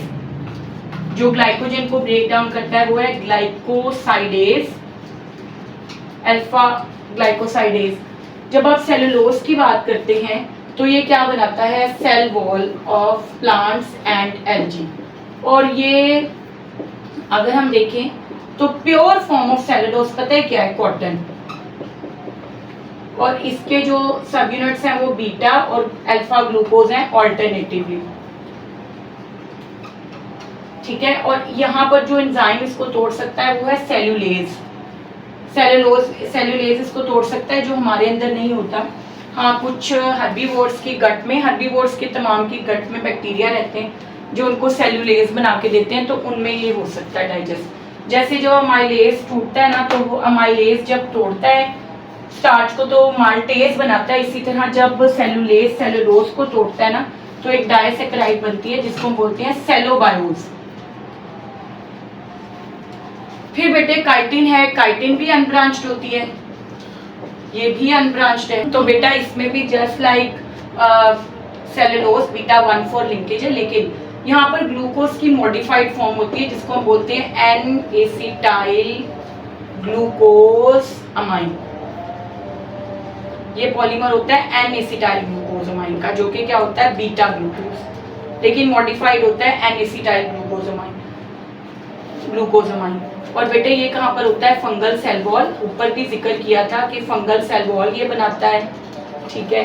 एक्सोस्केलेटन ऑफ इंसेक्ट्स के अंदर ये मौजूद होता है। तो ये पॉलीमर है एन एसिटाइल ग्लूकोज अमाइन का, और इसको भी ब्रेक डाउन करने के लिए एंजाइम मौजूद नहीं है। तो बेटे ये थे कंप्लीट हमारे पास अबाउट कार्बोहाइड्रेट्स। तो हम नेक्स्ट टॉपिक स्टार्ट करते हैं प्रोटीन्स, लेकिन नेक्स्ट लेक्चर में। टेक केयर, अल्लाह हाफ़िज़।